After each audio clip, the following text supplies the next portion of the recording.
வேற ஆளுக்கு தான் அந்த பதவின்னு சொல்லிவிட்டார்களே, ஆனால் பேச்சுவார்த்தை நடத்துவோம். பௌசாபினா அப்ப நமக்கு உள்ளதுன்னு சொல்லி வசியத் செஞ்சிருவாங்க.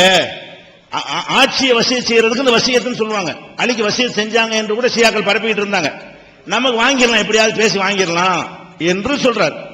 இப்ப கால அலியுன், அப்ப அலி ரலியல்லாஹு அன்ஹு சொல்றாங்க, இன்னா வல்லாஹி லைன் சால்நாஹா ரசூலுல்லாஹி ஸல்லல்லாஹு அலைஹி வஸல்லம், நாம இப்ப ரசூலுல்லாஹ்ட்ட போய் பதவியை நம்ம கேட்டு விட்டால், அதிகாரத்தை இப்ப கேட்டு விட்டோமே ஆனால், மனானாக அவங்க கேட்டு மறுத்து விட்டார்களே ஆனால், லா யூதீனாஹ நாசு பஅதஹு, அதுக்கு பிறகு மக்கள் நமக்கு தரமாட்டாங்க. ரசூலுல்லாஹ்ட்ட கேட்டு உங்களுக்கு கிடையாதுன்னு வைங்க, அப்புறம் மக்கள் நம்மளை தேர்ந்தெடுப்பாங்களா? கேட்காம இருக்கிறது தான் கிடைக்கிறதுக்கான சான்ஸ். வல்லாஹி இன்னி வல்லாஹி லா அஸ்அலுஹா ரசூலுல்லாஹி ஸல்லல்லாஹு அலைஹி வஸல்லம், ரசூலுல்லாஹ்ட்ட கேட்க மாட்டேங்கறாங்க. இத கூட எதுக்கு சொல்றோம்? சஹாபாக்களை பின்பற்றணுங்கிறீங்களே, இது அதாவது மனிதங்கிற முறையில எல்லா வகையிலும் நமக்கு வர மாதிரி உங்களுக்கு வர மாதிரி எல்லா விதமான பலமையும் இருந்தது. அவங்க மரணத்தை நெருங்கிட்டாங்கிற ஒரு நேரத்தில் ஆட்சியா இருக்குங்கிற பத்தி யாரா பேச மனசு வருமா? அப்படிப்பட்டவங்களும் எல்லாரும் இருந்தாங்கன்னு சொல்லல. ஒவ்வொரு வகையான தன்மைக்கும் ஒவ்வொரு வகையான ஹதீஸ்கள் ஆதாரம் காட்டி சொல்றேன். அப்படிப்பட்ட தன்மை படைத்தவர்கள் இருக்கிறார்கள் என்று நான் சொன்ன விஷயம் சும்மா தூண்டி விடுற அடிப்படையில் பேசாம, இதுக்கு அந்த அர்த்தம் இருக்குதா இல்லையா? பதவியை விரும்பினாங்களா இல்லையா? மரண வேளையில் பதவி விரும்பினாங்களா இல்லையா? மூத்தா போனவன இந்த இடத்தை பிடிச்சிக்கணும் என்று நினைத்தார்களா இல்லையா? நம்ம கேட்டுட்டா இல்லன்ட்டா கிடைக்காது என்பதற்காக கேட்காம இருந்தாங்களா இல்லையா? அலி ரலியல்லாஹு அன்ஹு அப்பாஸ் ரலியல்லாஹு அன்ஹு அந்த ரெண்டு பேருடைய உரையாடல் தெரியுதா இல்லையா? இதான புகாரில் உள்ள ஹதீஸ்ல. இதை என்ன நான் கூட்டினா என்ன குறைச்சிட்டேன்? இது இருக்கிறது எதுக்கு இதை சொல்றேன்? அதெல்லாம் நரகவாசி சொல்றேன்னா தியாகத்தை எல்லாம் சொல்றேன். அவங்க எல்லாம் மன்னிக்கிறவனா இருக்கிறான். என்ன தப்பு உங்களுக்கு நடந்திருந்தாலும் சொர்க்கவாசிகள் நற்செய்தி சொல்லப்பட்டு விட்டார்கள். அவங்கள எல்லாம் மன்னிப்பாங்கிற ஒரு பதில கலந்துகிட்ட ஒரு காரணத்துக்காக எல்லாம் எல்லாத்தையும் மன்னிச்சிருவான். அவங்கள ஃபாலோ பண்ணணுமா நம்ம? அதான் கேள்வி. தவறுகள் அவங்க செய்வாங்க, எல்லாம் மன்னிப்பான், அதான் அர்த்தமே தவிர அவங்க என்ன செஞ்சாலும் பின்பற்றணும்னு சொல்றீங்களே, இதெல்லாம் பின்பற்றத்தக்க ஒரு விஷயம் இல்லை தானே. பின்பற்ற விஷயம் இந்த மாதிரியான ஒரு மூத்தா இருக்கிற நேரத்தில் இப்படிலாம் கேட்பது வந்து பின்பற்றத்தக்க ஒரு மேட்டரா என்பதற்கு சொன்னா இது தப்பா சரியா? இதுல சஹாபாக்களை இழிவுபடுத்துறது என்ற தலைப்புல தான் இதை பேசணுமா? பின்பற்றுவதற்காக முன்ன பின்ன என்ன கான்செப்ட்ல வருதுன்னு பார்க்கணும். அது உங்களுக்கு மட்டும் உள்ள ட்ரேட் மார்க்கா, எங்களுக்கெல்லாம் உள்ளதா அது என்று நீங்க அதுக்குரிய நான் பதில இங்கே பதிவு செய்து கொள்கிறேன். அடுத்ததா இன்னொரு விஷயம் என்னன்னு கேட்டா, அவங்கள்ட்ட கொள்கை குழப்பம் வந்துருச்சு. யாருக்கு? ரசூலுல்லாஹ்வுடைய சஹாபாக்களுக்கு கொள்கை குழப்பம் வந்து விட்டது ரசூலுல்லாஹ் மௌத்தா போன உடனே. ஆனால் குர்ஆன் வசனம் சொன்ன கட்டுப்பட்டார்கள், அது வருது, அது சேர்த்து சொல்லிட்டாரு. அப்ப எதுக்காக அதை சொல்றேன்னு விளங்குது. இப்ப கொள்கை குழப்பம் வந்துச்சா இல்லையா? ரசூல் ஸல்லல்லாஹு அலைஹி வஸல்லம் மௌத் ஆயிடுறாங்க. மௌத் ஆகலன்னு யார் சொல்றா? உமர் ரலியல்லாஹு சொல்றாங்க. மக்களும் அதிகமான மக்களும் சொல்றாங்க. அதுக்கு பதிலாக அபூபக்கர் என்ன செய்யறாங்க? மன் கான யஅபுது முஹம்மதன் ஃபஇன்ன முஹம்மதன் ஸல்லல்லாஹு அலைஹி வஸல்லம் கத் மாத, யாராவது முஹம்மதை வணங்குனீங்க, முஹம்மது ஸல்லல்லாஹு அலைஹி வஸல்லம் மௌத் ஆயிட்டாங்க. மௌத்தாவலன்னு சொல்வது உங்களை கடவுளாக்குறன்னு அர்த்தம். அல்லாஹ் தான் ஹய்யு லா யமூத். ஒமன் கான யஅபுதுல்லாஹ ஃபஇன்னல்லாஹ ஹய்யுன் லா யமூத். அல்லாஹ்வை நீங்க வணங்குனீங்கன்னா அவன் தான் மௌத்தாகாம உயிரோடு இருப்பான். அப்ப ரசூலுல்லாஹ் மௌத்தா போக மாட்டாங்கன்னு நினைச்சீங்கன்னா அல்லாஹ் வைக்கிட்டீங்க என்று அபூபக்கர் அவர்கள் கொள்கை குழப்பத்தை தான் சொல்றார்கள். அப்படி நினைப்பது கொள்கை குழப்பம் தான். அது நான் சொல்லல, அபூபக்கர் அவர்கள் தான் சொல்கிறார்கள். வெட்டி போடுவேன்னு சொல்ற அளவுக்கு இருந்தார்கள். அது என்னத்தினால அந்த குழப்பம் ஏற்பட்டதுக்கு காரணத்தான் நீங்க சொல்லலாம். கவலையில் இருந்தார்கள், துக்கத்தில். சரி, துக்கத்தில் இருக்கட்டும். துக்கத்தில் தப்பான முடிவு தானே எடுத்தாங்க, துக்கத்தில் தானே எடுத்தாங்க. அதுக்கப்புறம் அபூபக்கர் அவர்கள் அந்த வசனத்தை ஓதி காட்டின உடனே என்ன நடக்குது? உமர் சொல்றாங்க, வல்லாஹி என்ன வசனம் ஓதுறாங்க? இன்னக மையத்துன் இன்னகும் மையத்துன்ங்கிறது ஓதுறாங்க. உமா முஹம்மதுன் இல்லா ரசூல் கத் ஹலத் மின் கப்லிஹி ருசுல்ங்கிற வசனத்தை ஓதுறாங்க. அதெல்லாம் ஓதி முடிச்ச உடனே உமர் சொல்றாங்க, வல்லாஹி ல கானன் நாசு ல கன்னன் நாஸ் லம் யஅலமு அன்னல்லாஹ அன்ஸல ஹாதிஹில் ஆயா. இப்படி ஒரு வசனத்தை அல்லாஹ் அருளினான் என்பது தெரியாதவர்களாக நாங்கள் இருந்து விட்டோம். இவ்வளவு தெளிவாக இருக்கு, இது கூட தெரியாதவர்களை போல நாங்கள் இருந்து விட்டோமே. ஹத்தா தலாகா அபூபக்கர், அபூபக்கர் இதை ஓதி காட்டுற வரைக்கும் இப்படி ஒண்ணு குர்ஆன்ல இருக்குன்னு எங்களுக்கு தெரியாம போச்சே என்று சொல்லிவிட்டு ஃபதலக்காஹ நாசு குல்லுஹும், இந்த வசனங்களை எல்லாம் எல்லாரும் கோரஸா சொல்ல ஆரம்பிக்கிறாங்க. எந்த அளவுக்கு? ஃபமா அஸ்மவு பஷரம் மினன் நாஸ் இல்லா யத்லுஹா, ஒருவர் கூட ஓதாம இருக்கல. உமா முஹம்மது இல்லா ரசூல் இல்ல மாயிரான சொல்றாங்க, மூத்தானதை கன்ஃபார்ம் பண்றாங்க. இதுல நான் என்ன சொல்ல வர்றேன், கொள்கை குழப்பமே உங்கள்ட்ட ஏற்பட்டுச்சுன்னு நான் சொன்னது உண்மை. அது உண்மையான கற்பனையா, மூகமா, இல்லாததா, இருந்ததா? மூத்தா போலன்னு சொல்றது இருக்கா இல்லையா? அது சொன்னாங்களா இல்லையா? அதோட நிறுத்திக்கல. இந்த வசனங்கள் ஓதுன உடனே குழப்பம் தீர்ந்தது. குர்ஆனுக்கு கட்டுப்படுங்க, சஹாபாக்கள் அப்படி இருந்தாங்கன்னு பெருமைப்படுத்துவதற்கு சொன்ன ஒரு விஷயம். சஹாபாக்கள் கொள்கை குழப்பம் நானா சொன்னேன்? சஹாபாக்கள் கொள்கை, அபூபக்கர் அந்த வாசகத்தை சொல்றாரு, அந்த ஆயத்து இருக்கிறது எங்களுக்கு தெரியாத அளவுக்கு போயிட்டோம்னா அதான கொள்கை குழப்பம். அப்ப இதுல என்ன, சஹாபாக்களை புகழ்றோங்கிற ஒரு கான்செப்டை வச்சுக்கிட்டு நீங்க வழிகெட்டவர்கள் மாதிரி முத்திர குத்த பாக்குறீங்க. இது சரியான அணுகுமுறை. அறிவுபூர்வமா பேசுங்க. சும்மா உணர்ச்சியை தூண்டுற மாதிரி எதை வேணாலும் பேசி விட்டு போயிடலாம். அறிவுபூர்வமாக இதுல இந்த அர்த்தம் இருக்குதா இல்லையா, திருந்தினாங்களா இல்லையா, இது அதற்குரிய பதிலாக நான் என்ன செய்யறேன், பதிவு பண்ணுகிறேன். அடுத்தது என்னன்னு கேட்டா, அவங்களுக்குள்ள இந்த சண்டையெல்லாம் வருது இல்லையா, பதவி சண்டை வருதுங்கிறேன். ரசூல் ஸல்லல்லாஹு அலைஹி வஸல்லம் மௌத்தா போன உடனே பதவி சண்டை. என்ன பதவி சண்டை? முஹாஜிர் அன்சார், உள்ளூர் வாசி வெளியூர் வாசின்னு இருக்கிறாங்க. அப்ப அதுல என்ன மாதிரியான மேட்ரு வருதுன்னு கேட்டா, முடிஞ்சோ. அஸ்ஸலாமு அலைக்கும் வரஹ்மத்துல்லாஹி வபரகாத்துஹு. கண்ணியத்திற்குரிய சகோதரர்களே, சஹாபாக்களுடைய விஷயத்துல நீங்க கிளிப்புல பாத்தீங்க, எவ்வளவு ஆக்ரோஷமா அவருடைய முக பாவனையெல்லாம் பார்த்து இப்ப எவ்வளவு சுருங்கி பேசுறாரோ அந்த அளவுக்கு அங்க பேசல. அதுல சஹாபாக்கள் மேல இவருக்கு ஒரு தனிப்பட்ட கோபம் இருக்கிறது மாதிரியே அந்த பேச்சு தோரணை, வாசக அமைப்பு, இதெல்லாம் நீங்க பாத்தீங்கன்னு சொன்னா அவங்களுடைய சரித்திரத்தை விளக்குறதுக்கோ, அல்லது நான் கேட்கிறேன், லா தத்தஹிதுஹும் கரதம் மின் பாதி, எனக்கு பின்னால அவங்களை விமர்சிக்காதீங்கன்னு சொல்லிட்டாங்க. அப்புறம் ஏன் விமர்சிக்கணும்? அது ஏன் விமர்சிக்கணும்னு கேட்கிறேன். போய் கேட்டாங்க, அவங்க கேட்காங்க. நான் ஒரு வெளிப்படையான ஒரு கேள்வி கேட்கிறேன். இவர் இந்த விஷயங்களை தமிழகத்தில் பேசுறதுக்கு முன்னால இந்த செய்தி இப்படி பரவி இருந்துச்சா? சஹாபாக்களுடைய விஷயத்துல புகாரில ரிவாயத்து இருக்கத்தான் செஞ்சிச்சு, அதனுடைய மொழிபெயர்ப்புகளும் இருக்கத்தான் செஞ்சிச்சு, மக்கள் அதை பேசிக்கிட்டு தான் இருந்தாங்க. இன்னைக்கு எல்லாருமே எதிர்த்து பேசி எடுத்து பேசி அவங்கள சஹாபாக்கள் சொன்னா அவர் என்ன, அவர் நம்மளும் தான், நானும் ரிஜாலும் வஹும் ரிஜாலும், என்ன அவங்களுக்கு என்ன பெரிய மரியாதை, அவங்களுக்கு வஹி வந்துச்சா? கேள்விகள்லாம் மென்மேல போச்சு. நான் அடுத்ததுல சொல்றேன், வஹி வந்துச்சா, அவங்களுக்கு வஹியுடைய தொடர்பு இருக்குதா, அவங்களை என்ன பின்பற்ற. நான் அப்பவும் சொன்னேன், பின்பற்றுறதுங்கிறது சண்டை போட்டுறதுல இல்ல, மார்க்க விஷயத்துல கூடி முடிவெடுத்து ஒண்ணு சொல்றாங்கன்னா 137 சஹாபாக்கள் கிட்டத்தட்ட நான் எடுத்து சொன்னேன் உங்களுக்கு. அவங்க உலமாக்களா இருந்தாங்க, அறிஞர்களா இருந்தாங்க, அந்த ஆய்வாளர்களா இருந்தாங்க. அவங்க எல்லாம் சேர்ந்து ஒரு மசாலா சாட்லாம் சொல்றாங்கன்னு சொன்னா சுன்னத்துனா சுன்னத்து தான், பரதுன்னா பரது தான். அவங்க சுன்னத்தை விளங்குனதை விட நம்ம சுன்னத்தை விளங்கிற போறோமா? அவங்க ஒரு விஷயத்தை பரந்துங்கிறாங்கன்னா அதோட நம்ம விளங்கிற போறோமா? ஒவ்வொரு வருஷமும் ஜக்காத்து கொடுக்கணும், வருஷம் கழிஞ்சது பிறகுதான் ஜக்காத்து கடமையாகுதுன்னு அபூபக்கர் ரலியல்லாஹு அன்ஹு ஆட்சி காலத்துல செயல்படுத்துறாங்கன்னா அதை விளங்கி ஏத்துட்டு போறதை விட்டு போட்டு ஆயுள்ல ஒரு தடவை ஜக்காத்து கொடுத்தா போதே, கொடுத்துருன்னு வந்திருக்கு, கொடுத்துட்டோம் முடிஞ்சிருச்சு. இந்த ஆய்வு வரக்கூடாது. அபூபக்கர் ரலியல்லாஹு அன்ஹு சொன்ன அந்த சட்டத்தை தான் எடுக்கணும். இதைத்தான் நாங்க சொல்றோம். இங்க போய் சண்டை போட்டுக்கிட்டாங்க, நம்மள உடனே வா ஜாக்கிர் நாய்க்கு முன்னால நில்லு, நான் இங்க நிக்கிறேன், அப்படியா சொல்ல சொன்னாங்க? அதுலயா பின்பற்றுறதுங்கிற வர்றது? அவங்க பரதுனா பரலா, வாஜிபுனா வாஜிபா, சுன்னத்துனா சுன்னத்தா? ஆமா. அவங்க என்ன சஹாபாக்கள் தன்னுடைய மனதுடைய புறத்திலிருந்து சொல்றாங்கிற அடிப்படையாக செய்யறோம். நீங்க தானங்க எழுதிருக்கீங்க, ஒட்டி உறவாடி 23 வருஷ காலத்தில் இருந்தவங்களுக்கு முதல் உரிமை கொடுங்கன்னு எழுதுனீங்களே, முதல் உரிமை கொடுக்க சொல்லி எழுதுனீங்களே. இன்னைக்கு ஏன் மாறுச்சு? அந்த சிஸ்டம் ஏன் மாறுச்சு? மாறினதுக்கு உண்டான என்ன காரணம்? காரணம் வேணுமா இல்லையா? தெல்ல தெளிவா சஹாபாக்களை பத்தி இந்த அளவுக்கு எழுதி, இந்த அளவுக்கு ஆணித்தரமா ஊர்ஜிதமா உறுதிப்பாடோட நாங்க கூட சொல்லல, பேர்களை போட்டு அதுலயும் 4 சஹாபாக்களுக்கு, அந்த குலஃபாவு ராஷிதீன்களுக்கு, அப்துல்லா இப்னு மஸ்ஊதுக்கு, அப்துல்லா இப்னு அப்பாஸுக்கு, அவர்களுடைய ஆய்வுகளுக்கு அதுக்கு அந்த வார்த்தையை பயன்படுத்தி இருக்கிறாங்க.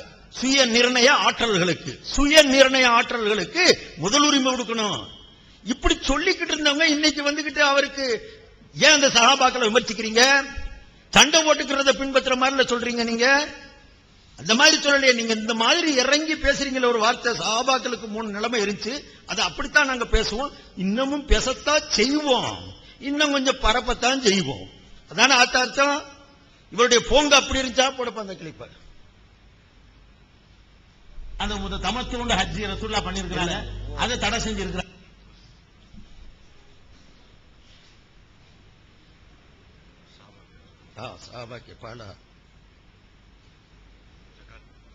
நாங்க ஆட்சியாளரை ஏத்துக்குருவோம். ஆனால் இந்த ஜகாத்துங்கிற டாபிக் வந்தீங்கன்னு சொன்னா எங்களுக்கு இஸ்லாமே வேண்டியதில்லை. காசு விஷயத்துல மனுஷன் அப்படித்தான் இருக்கிறான். உசரிய கொடுத்த ஒரு சஹாபாக்கள், அல்லாஹ்வுக்காக எவ்வளவு தியாகங்களை செய்த சஹாபாக்கள், கஷ்டப்பட்டவர்கள், இந்த காசு விஷயம் வந்தோன்னு என்ன பண்ணிடுறாங்க, அப்படியே கூட்டம் கூட்டமா மசூரா பண்ணி என்ன, அவர்கள் கூட்டம் கூட்டமாக வாழக்கூடிய சமுதாயம் அரபு சமுதாயம், கோத்திரமா தான் இருப்பாங்க. அந்தந்த கோத்திரத்தார்கள் தங்களுக்குள்ள ஒரு ஆலோசனை பண்றாங்க. ஆலோசனை பண்ணி நம்ம இனிமே ஜக்காத்து கொடுக்க கூடாது, ஜக்காத்து கொடுக்க கூடாதுன்னு முடிவு எடுக்கிறாங்க. ஆயத்துக்களை வளைக்கிறாங்க. காசு விஷயம் சொன்னா அப்படித்தான் ஆயிருவாங்க.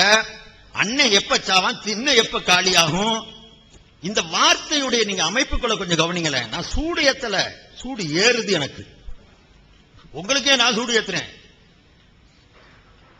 அவர் வேற என்ன இப்னு அரபிக்கு ஒரு நளினமா பேசினார். நான் தான் சொல்றேன், இப்னு அரபி குஃபுரா இருந்துன்னா ஜஹன்னத்துல போய் விழுகிறாரு. எங்களுக்கு என்ன அவர் செய்தது, நான் செயல்பாட விமர்சிக்கிறேன். ஏன்னா இப்னு அரபியுடைய பேரால ஏதாவது பொய்கள் சொல்லிட்டாங்களோ கூடிய பயம் வருது. அதனால அவர் உண்மையிலேயே அந்த மாதிரி சொல்லியிருந்தா மிகப்பெரும் தவறு செஞ்சிருக்கிறார். ஒன்னு கிறுக்கு பிடிச்சிருக்கணும் அல்லது பெரிய தவறு செஞ்சிருக்கிறார். அப்படிங்கிற அர்த்தத்தில் தானே சொல்றோம். நம்ம அவருக்கு என்னமோ தாலிபி கட்டு காப்பாத்தி, நீங்க அப்படி இல்லையே, எல்லாத்தையும் எடுத்து விசிறு. கல்வி கடலாம் கஜாலி போட்டுக்கிட்டு அவரை போட்டு இந்த பாடுபடுத்துறீங்களே. அவர் சொன்ன நல்ல அர்த்தத்துக்கு கூட தப்பர்த்தம் இல்லவா கொடுக்குறீங்க. நான் அடுத்து சொல்லும்போது இன்ஷா அல்லாஹ் சொல்றேன். சமயம் என்ன ஒண்ணுக்கு இந்த 12 நிமிஷம்ங்கிறது ரொம்ப பெரிய அவதியா இருக்குது நமக்கு. அருமை சகோதரர்களே, சஹாபாக்களுடைய விஷயத்துல நடந்துகிட்ட விதம் இவருக்கு சரியில்லை. நடந்துகிட்ட விதம் சரியில்லை. அவர் சொல்லக்கூடிய விதம் மக்களை வழிகெடுக்கக்கூடிய வழிமுறை. அதே மாதிரி பாருங்க, சண்டை போட்டுக்கிட்ட விஷயத்திலேயே என்னத்தை சொல்லிட்டாங்க, ஆட்சி விஷயத்துல ஆட்சிக்கு போய் அடிச்சுக்கிட்டு அணிந்தாங்க. நானும் கூட இந்த புகாரியுடைய இதை வாசிச்சேன். ஸல்லல்லாஹு அலைஹி வஸல்லம் போய் ஹஜ்ரத் அப்பாஸும் அலியும் கேட்க போறாங்க. நம்ம போய் பேசி காப்போம், நமக்கு கிடைச்சிருச்சுன்னா நம்ம இருப்போம், இல்லது வேற ஒருத்தருக்கு கொடுக்குறாங்கன்னு சொன்னா நம்ம விஷயத்துல அவங்க ஏதாவது நல்ல உபதேசங்கள் செய்வாங்க அப்படின்னு சொல்றாங்க. அதற்கு அலி சொல்றாங்க, வேண்டாம் விட்டுருங்க. நபி ஒரு சமயம் கொடுக்க வேணாம்னு சொல்லிட்டா பின்னால யாரும் கொடுக்கவும் மாட்டாங்க. கிடைச்சா கிடைக்கட்டும், கிடைக்காட்டி போகட்டும். நபியுடைய வாயால ஏன் சொல்ல வைக்கிறீங்க கூடிய ஒரு நிகழ்ச்சி நடந்ததுதான், இல்லன்னு சொல்லல. புகாரி இந்த உலகத்துல அந்த காலத்துல இருந்து தான் படிச்சு கொடுத்துக்கிட்டு இருக்காங்க. எல்லாரும் படிச்சாங்க. யாரு பட்டையை போட்டு யாரு பதவி வெறிவிக்க அடைஞ்சாங்க, அண்ணன் எப்ப சாவான் தின்ன எப்ப காலியாங்கன்னு எந்த காலத்திலேயாவது யாராவது பேசியிருக்கிறாங்களா? ஏன் நீங்க இந்த மாதிரி ஒரு வழிமுறையை ஏத்துக்கிட்டீங்க? அதோட நிக்கலைங்க. மார்க்க சட்ட விஷயங்கள் வந்தாங்கல்ல, 3 தலாக் விஷயத்துல ஹஜ்ரத் உமரை போட்டு என்ன பாடுபடுத்துறாரு? ஹஜ்ரத் உமருடைய விஷயத்துல என்னோட சொன்னாரு? அதை போட கொடுங்க. ஒரு ஹஜ் தமத்துன்னு உங்களுக்கு தெரியும்.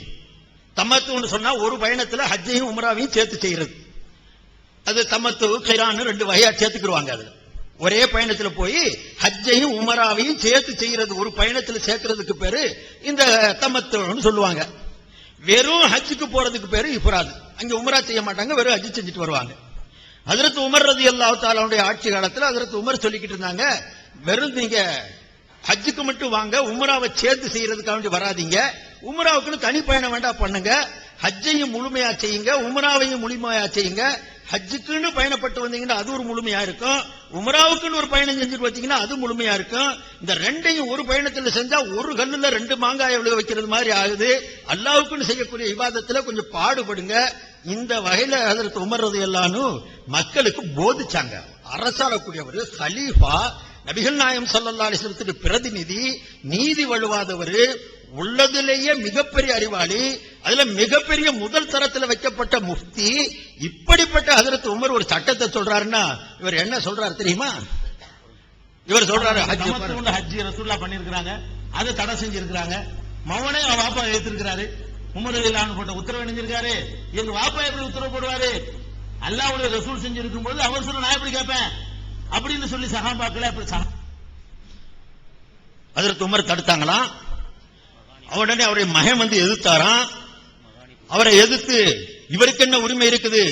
எங்க வாப்பாவே அதை பத்தி சொல்லி இருக்கும் போது யாரை பத்தி பின்பற்றணும்? பல நீளமான அவருடைய கிளிப்ஸ் இருக்குது, போட்டா அதே 12 நிமிஷம் ஓடும்.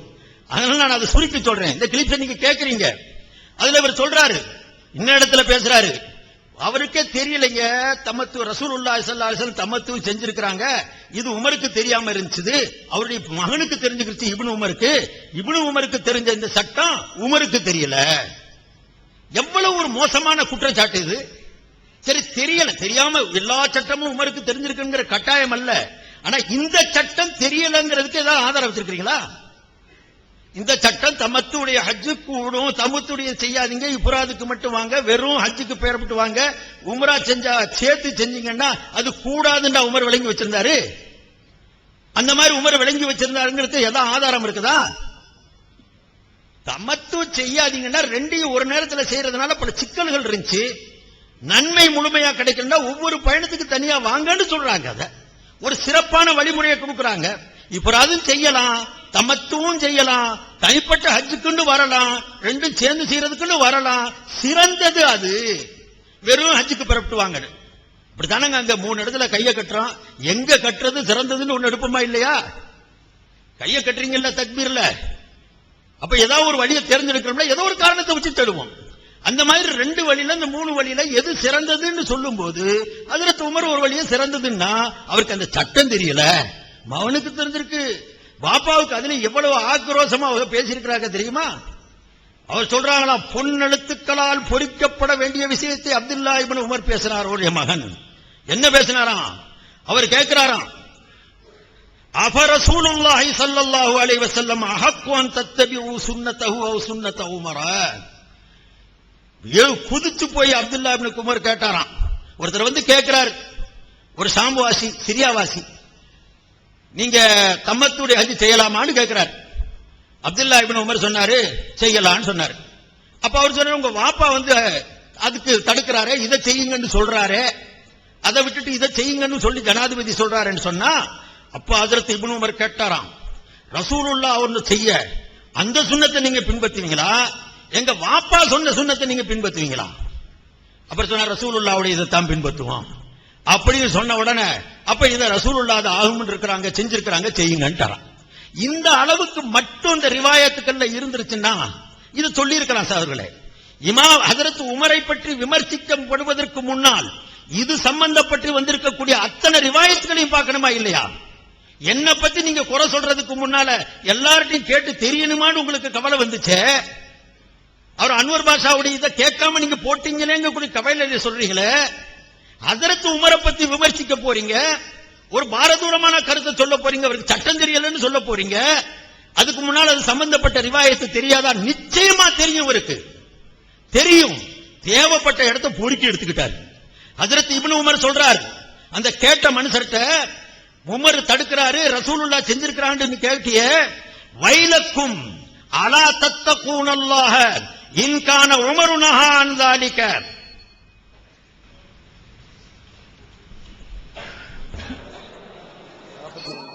அஸ்ஸலாமு அலைக்கும் வரஹ்மத்துல்லாஹி வபரகாத்துஹு.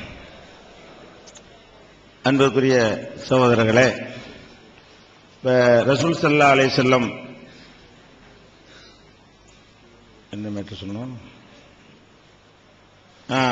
இறந்த உடனே பதவிக்காக வேண்டி ஒரு பிரச்சனை ஏற்பட்டுச்சு அப்படின்னு சொன்னோம். அது எதை வச்சு சொல்றோம் என்று கேட்டால், அவங்களுக்கு மத்தியில் ரசூல் ஸல்லல்லாஹு அலைஹி வஸல்லம் இறந்து போன உடனே அன்சார்கள் எல்லாம் ஒரு இடத்துல கூடுறாங்க. சகீஃபத் பனு சாயிதாங்கிற ஒரு இடத்துல குழுமுறாங்க.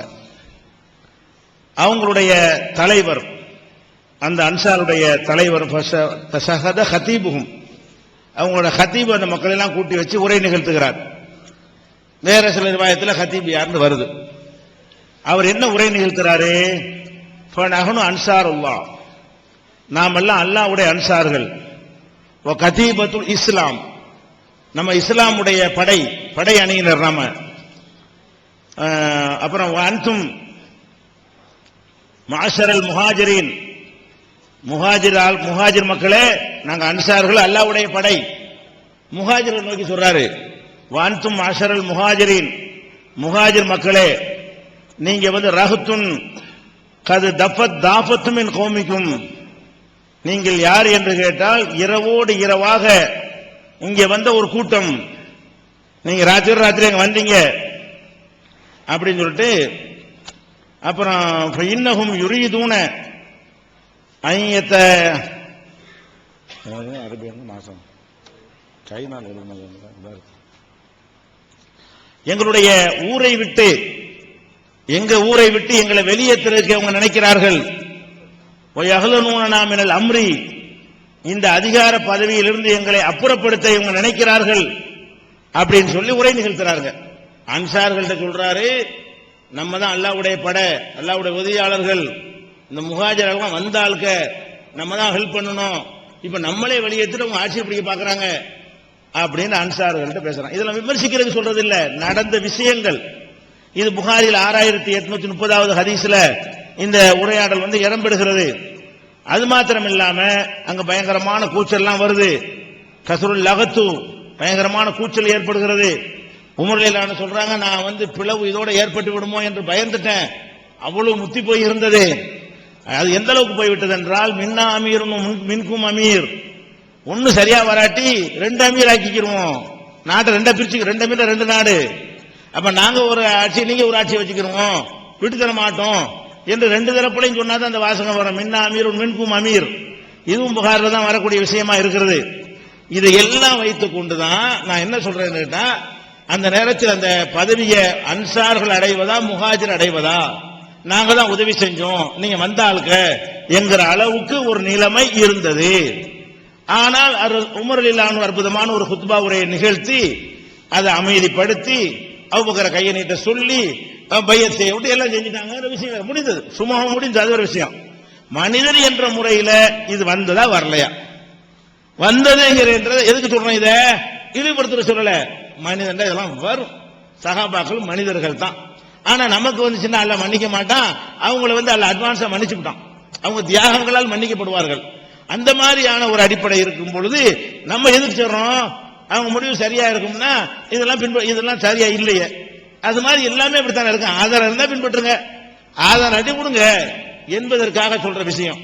இதுல அந்த சண்டை போட்டாங்கன்னு இருக்குதா, நான் இல்லாம அவதூறு சொல்லிட்டேனா, உணர்வு பூர்வம் பார்க்காம அறிவுபூர்வமா அதை பாருங்க, இருக்குதா இல்லையா. இது நானா சொல்றேன், புகார் யாருக்கு தெரியாம இருந்துச்சான், யாருக்கு தெரியாம இருந்துச்சுன்னா மொழிபெயர்த்து கொடுக்கல, ஒன்றும் தெரியாம இருந்துச்சு, மொழிபெயர்த்து கொடுத்தா தெரியத்தான் செய்யும். சரி, புகார்ல இந்த ஹதீஸ் மட்டுமா தெரியாம இருந்துச்சு, எல்லாமே தெரியாம இருந்துச்சு மக்களுக்கு.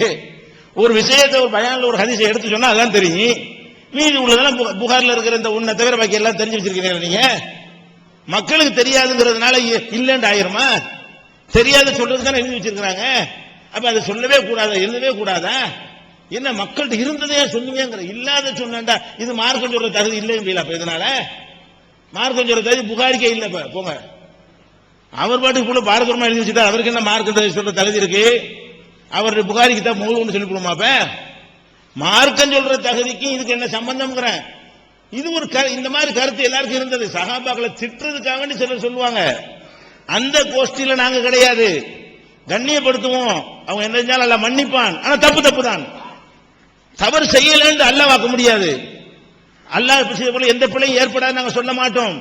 எல்லா விதமான பிழைகளும் அவங்கள்ட்ட ஏற்படும், நம்மளோட கொஞ்சம் கம்மியா இருக்கும், அவ்வளவுதான், நம்மளோட ஜாஸ்தியா இருக்கும். ஆனா இல்லவே இல்லைன்னு சொல்ல இயலுமா? அப்ப அந்த அடிப்படைக்காக சொல்ற ஒரு விஷயத்தை வைத்துக் கொண்டு பயங்கரமா பில்டப் கொடுத்தா என்ன அர்த்தம்? இது நீங்க என்ன வேணாலும் கொடுங்க, நாங்க இது ஒளிச்சு ரகசியமா காதுக்குள்ள யார்ட்டும் சொன்னது இல்ல, உலக மக்கள் தான் டிவியில நாங்க போட்டு சொன்னதை இதை எடுத்து காட்டினா நீங்க நிரூபிக்க வேண்டியது இல்ல, சொல்லத்தான் செஞ்சோம், சொல்லுவோம். இதை மட்டும் சொல்லாம முன்னேறது பார்த்தாங்கன்னா மக்கள் கரெக்டா சொல்லணும் விளைக்கிறோம். எதெல்லாம் சொன்னாங்களோ அது முழு உரையா நீங்க கேட்டீங்க. கோபமா சொல்றாரு, கோபமா தான் சொல்றேன். யார் மேல கோபம்? பின்பற்றணும்னு சொல்றாங்க, அவங்க மேல கோபம், சஹாபி மேலைய கோபம் சொல்றீங்களே, வாங்க அப்படிதான் கேட்கிறேன். அது அப்ப சஹாபியை நோக்கியா பேசுறேன், கோபமா தான் சொல்றேன். யார் கோபம்? ஏப்ப பின்பற்ற சொல்றீங்களப்பா, வஹிதானே பின்பற்றனே, வஹி தரும் பின்பற்ற, என்னத்துக்காக அதுல இருந்து மாறினீர்கள்? அதைத்தான் நேற்று புறம் சொன்னோம். என்னத்துக்காக மாறணும்? வஹிதான் மார்க்கம்னா அதுதானே மாறணும், வஹியை தவிர இது மார்க்கம் இல்லை. அப்ப இதை இப்ப சஹாபாக்கள் அப்படி பண்ணிட்டு அப்படி பண்ணிட்டாரு, ஒன்னும் நாங்க பண்ணவலாம் இல்ல, இருக்கிறத எடுத்து அது என்ன விஷயத்தை சொல்லுகிறது அதை அப்படியே சொல்கிறோம். சொல்லிவிட்டு அங்கங்க சொல்லிருப்போம். முழுசா கேட்டீங்கன்னா அதுக்காக வேண்டி நீங்க அவங்கள நரகத்து போயிருவாங்க நினைச்சிடாதீங்க. இந்த செயல் தவறு, அவங்க மன்னிக்கப்படுவார்கள், அவங்க சிறந்தவர்கள், திட்டக்கூடாது, ஏசிடக்கூடாது, நடந்தது சொல்றது. இதுதானே இவ்வளவு சேர்த்தல சொல்லியிருக்கிறோம். நீங்க மொத்த உரைகளை கேட்டு பாருங்க விமர்சிக்கிறதுக்காக வேண்டி. சரி, இது ஒண்ணாச்சா. அடுத்ததாக இன்னொரு விஷயம் என்னன்னு கேட்டா, அந்த ஒட்டக போற சொல்றாரு. ஒட்டக போற சொல்லும் போது ஆலாமன் போடா, சேர் ஆலாமன் போடா கொடுங்க, சேர் ஆலாமன் திருண்டு. அப்ப ஒட்டக போற நான் சொன்ன ஒரு கிளிப்பிங் போடுறாரு. என்ன போடுறாரு? ஒட்டக போறல இந்த பக்கம் 10,000 சகாபாக்கள், அந்த பக்கம் 10,000 சகாபாக்கள் கொல்லப்பட்டார்கள். நல்லா எவ்வளவு பெரிய. நான் கேட்கிறேன், நம்பர் 2வது வர்றேன். சரி 10,000 இல்ல, 100 கொல்லப்படுறாங்க. அது இல்ல, தனியா வர்றேன். 30க்கு மேல இல்ல. அப்ப 30 சகாபாக்கள் வந்து தப்பன முடி எடுத்திருக்காங்கல்ல, சகாபிகள் அடிச்சுக்கிட்டு ஒருத்தர் யுத்தம் செஞ்சுக்கிட்டாங்கல்ல, அது அவங்க இஜ்திஹாத் பண்ணிருப்பாங்க. அது வேற விஷயம். ஃபாலோ பண்ண கூடாது சொல்றேன். அது அல்லாஹ் அவங்களுக்கு மன்னிப்பாங்க. ஏதோ ஒரு காரணத்துக்கு ஒருத்தர் செஞ்சிருப்பாங்க, அது அவங்களுக்கு மாச்சு, அல்லாஹ்வுக்கு மாச்சு. 30, 100, 130 செஞ்சிருக்கிறாங்களா இல்லையா? 10,000 கொன்றால் என்ன மாதிரியான நிலைப்பாடு எடுக்கணுமோ 100க்கு தானே எடுக்கணும். கொலை செய்வது சின்ன விஷயமா? 100 பேர் ஒருத்தர் கொலை செஞ்சுக்கிட்டாங்கன்னு சொன்னா கூட 100 சஹாபியோட விஷயம் சின்ன விஷயமா நான் கேட்கிறேன். 10,000 நம்பர் விடுங்க. நம்பர் ஏன் சொன்னேன் சொன்ன எந்த அடிப்படையில் சொன்னேங்கிறது விளக்கம் சொல்றேன். நம்பர் எதுக்கு சொன்னேங்கிறது 2வது சொல்றேன். நம்பர் வைங்க, நம்பர் சொல்றேன், சொல்ல போறேன். ஆனால் நான் என்ன கேட்கிறேன், அவர் சொல்றது வச்சுக்கிட்டா கூட இதுல என்ன நிலைநாட்ட பாக்குறீங்க? சண்டை நடக்கல நிலைநாட்ட பாக்குறீங்களா? சகாபாக்கள் ஒருவருக்கு ஒருவர் அந்த வெட்டி கொள்ள நிகழ்ச்சி நடக்கவே இல்லைன்னு சொல்ல, நீங்க 100 நடந்துங்கிறீங்களே. 100 நடந்தா என்ன, 1000 நடந்தா என்ன, 10,000 நடந்தா என்ன, ரிசல்ட் ஒண்ணுதானுங்க. அப்ப வந்து இது சகாபாக்கள் வந்து யுத்தம் செய்தார்கள். கான்செப்ட் எதுக்கு அதை சொல்றோம்? சகாபாக்கள் சொர்க்கத்துக்கு நற்செய்தி சொல்லப்பட்டவர்கள்லாம் சேர்ந்து கூட யுத்தம் செய்திருக்கிறார். ஒருத்தருக்கு எதிராக ஒருத்தர். நமக்குள்ள யுத்தம் செய்வோமா? அவங்க செஞ்சாங்க. மனிதர்கள் முள்ள அதெல்லாம் ஏற்படும். அதெல்லாம் நம்ம வந்து நம்ம செஞ்சிடக்கூடாது. அவங்கள எல்லாம் மன்னிப்பான், நம்ம ஃபாலோ பண்ணக்கூடாது என்பதற்கு ஆதாரமாக பல விஷயங்களை சொல்ல இதை சொல்லிதான் இருக்கும். இதுல என்ன மேட்டர் இருக்குது? 100 நாள் 30 நாள் மாற போறது இல்ல. சரி, இங்கிட்டு 10,000 அங்கிட்டு 10,000 இந்த மாதிரியான வாசகங்கள் வந்து போய் எண்ணி பார்த்துட்டு சொல்ற அர்த்தமா? ஒரு கலவரம் நடக்கும், இங்கிட்ட 1000 செத்தான் அங்கிட்ட 1000 செத்தான்னு சொல்லுவோம். ஒரு 1000 சொன்னா அதுக்கு ஒரு அர்த்தம்ங்க. இங்கிட்ட 1000 அங்கிட்ட 1000 செத்தான் அர்த்தம். ஒருத்தர் மண்டை எண்ணி பார்த்துட்டு அங்கிட்ட 1000 இருக்கு இங்கிட்ட 1001 இருக்குன்னு சொல்றதுக்கா? இங்கிட்ட 1000 அங்கிட்ட 1000ன்னா நிறையங்கிற சொல்ற இடத்துல இந்த மாதிரி சொல்றது உலகத்தில் எல்லார்ட்டையும் உள்ளது. ஏன் சைவத்தினே சொல்லியிருக்கிறாரு? சொல்லுங்க. அதை நான் கேட்கிறேன், அதற்கு உங்களுடைய காலத்துல தாய்மொழி எழுதியது மூலமாக 2020 துறவைக்கப்பட்டிருந்துச்சு. 10,000 சஹாபாக்கள் அங்க இருந்தாங்க. அதற்கு ஆயிஷா இன்று 58 வரைக்கும் ஹயாத்தா இருக்கிறாங்க. ஒரு நேரத்தில் கூட அப்ஜெக்ஷன் பண்ணலையே. ஒரு சபை, அதற்கு உங்களுடைய ஒரு சபையில 10,000 சகாபாக்கள் இருந்தாங்க, ஒருத்தருமே ஆட்சேபிக்கலங்கிறாரு. எண்ணி பார்த்து சொன்னீங்க 10,000 பேர் இப்ப இருந்தாங்க. யாரு சொன்னா? யார் தலை என்னன்னா? 10,000 பேர் என்னங்கிற இதெல்லாம் சும்மா அவங்க சொல்ற, நானும் எல்லாரும் சொல்லக்கூடிய விஷயங்கள். ஒரு நம்பரை சொல்லக்கூடிய நேரத்தில் அப்படி சொல்றது உண்டு. அதே நேரத்தில் வந்து 30 தான் இருக்கும்போது 10,000 சொன்னா டேஞ்சர். அது ஓகே. 30 தான் நீங்க சொன்னபடி இருந்த நான் 10,000 சொன்னா, ஒரு 1000 கணக்கில் வரும்போது 10,000 சொன்னா பரவாயில்ல. 10,000 சொல்ற பெரிய நம்பர் சொல்றது வந்து பூதாகரமா இருக்கேன்னு கேட்டா அது வேலியபிளான கேள்விதான். ஆனால் அது எதை வச்சு சொல்றோம்? சியர் ஆலாமுன் நுபலாவுல இருக்கிறது. சயீத் இப்னு ஜுபைர், இது கொடுங்க. சயீத் இப்னு ஜுபைர் அவர்கள் காண, அவங்களும் தந்தாங்க கொண்டு, அதுக்காக தான் காணமா அலியின் சயீத் இப்னு ஜுபைர் வந்து அலியோட இருந்தாராம். எப்ப இருந்தாராம்? வகாத்தல் ஜமலி, ஒட்டக போரின் போது கூட நான் இருந்தேன், நாங்கள் இருந்தோம். இல்ல, அலியோடு இருந்தார்கள். 8 மினல் அன்சார், 800 அன்சார்கள் இருந்தார்கள். 400 மிம்மன் ஷஹீத பையத் ரில்வான், பையத் ரில்வான்ல அந்த உடன்படிக்கை நடக்கும்ல மரத்துக்கடியில, அதுல கலந்து கொண்ட சகாபாக்களில் ஒரு 400 பேர். மொத்த சகாபாக்கள் இவ்வளவு இல்ல. அலியோடு இருந்தாலும் என்னன்னு கேட்டா 800 அன்சார்கள் இருந்தாங்க. பையத் ரில்வான்ல கலந்து கொண்ட சகாபாக்கள் ஒரு 400 பேர் இந்த பக்கம் இருந்தாங்க அப்படின்னு அவர் சொல்றாரு. முத்தலிப் இப்னு ஜியாத் என்பவர் சொல்றாரு, ஷஹீதமா அலியின் யௌமல் ஜமலி, அலியோட ஜமலுடைய காலத்தில் கலந்து கொண்டார்கள். 130 பத்ரியன், பத்ர் போர்ல கலந்து கொண்ட சகாபாக்கள் வந்து 130 பேர் கலந்து கொண்டார்கள். ஓ சபாமேத்தின் மின் அஸ்ஹாபின் நபி ஸல்லல்லாஹு அலைஹி வஸல்லம், ரசூலுல்லாஹ்வுடைய இன்னும் 700 பேர் கலந்து கொண்டார்கள்.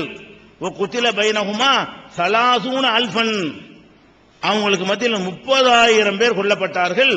லம் தகுன் மக்தலத்துன் அஅலம் மின்ஹு, இதுக்கு மிஞ்சின ஒரு பெரிய ஒரு படுகொலை அதுக்கு முந்தி ஏற்பட்டது இல்லை அப்படிங்கிறார். இது ஒவ்வொருத்தரும் ஒவ்வொரு நம்பரை சொல்றாங்க. இதெல்லாம் ஆத்தென்டிக்கா சொல்வது கிடையாது. ரசூலுல்லாஹ்வுக்கு முன்னாடி அப்படி சொல்லுவாங்க. விதாயானிக வரலாறுலாம் சொல்லும் பொழுது 300 ஒருத்தர் சொல்லுவாரு, 130 30க்கு மேல சொன்னா பொய்யன்னு சொல்லிக்கிட்டு 100 ஒருத்தர் சொல்லுவாரு. அவர் பொய்யர் கிடையாது. அவருக்கு பட்டதுகளை கொஞ்சம் கூட குறைய சொல்லுவாங்க. அப்ப இதுல 1000 கொஞ்சம். அருமை சகோதரர்களே, சஹாபாக்கள் நபிகள் நாயகம் ஸல்லல்லாஹு அலைஹி வஸல்லத்துடைய வஃபாத்திற்கு பிறகு அன்சாரிகளும் முஹாஜிரின்களும் தத்தமது பெருமைகளை பேசி அவங்க எந்த அளவுக்கு அவங்க மிதமிஞ்சி போயிட்டாங்கன்னு சொன்னா,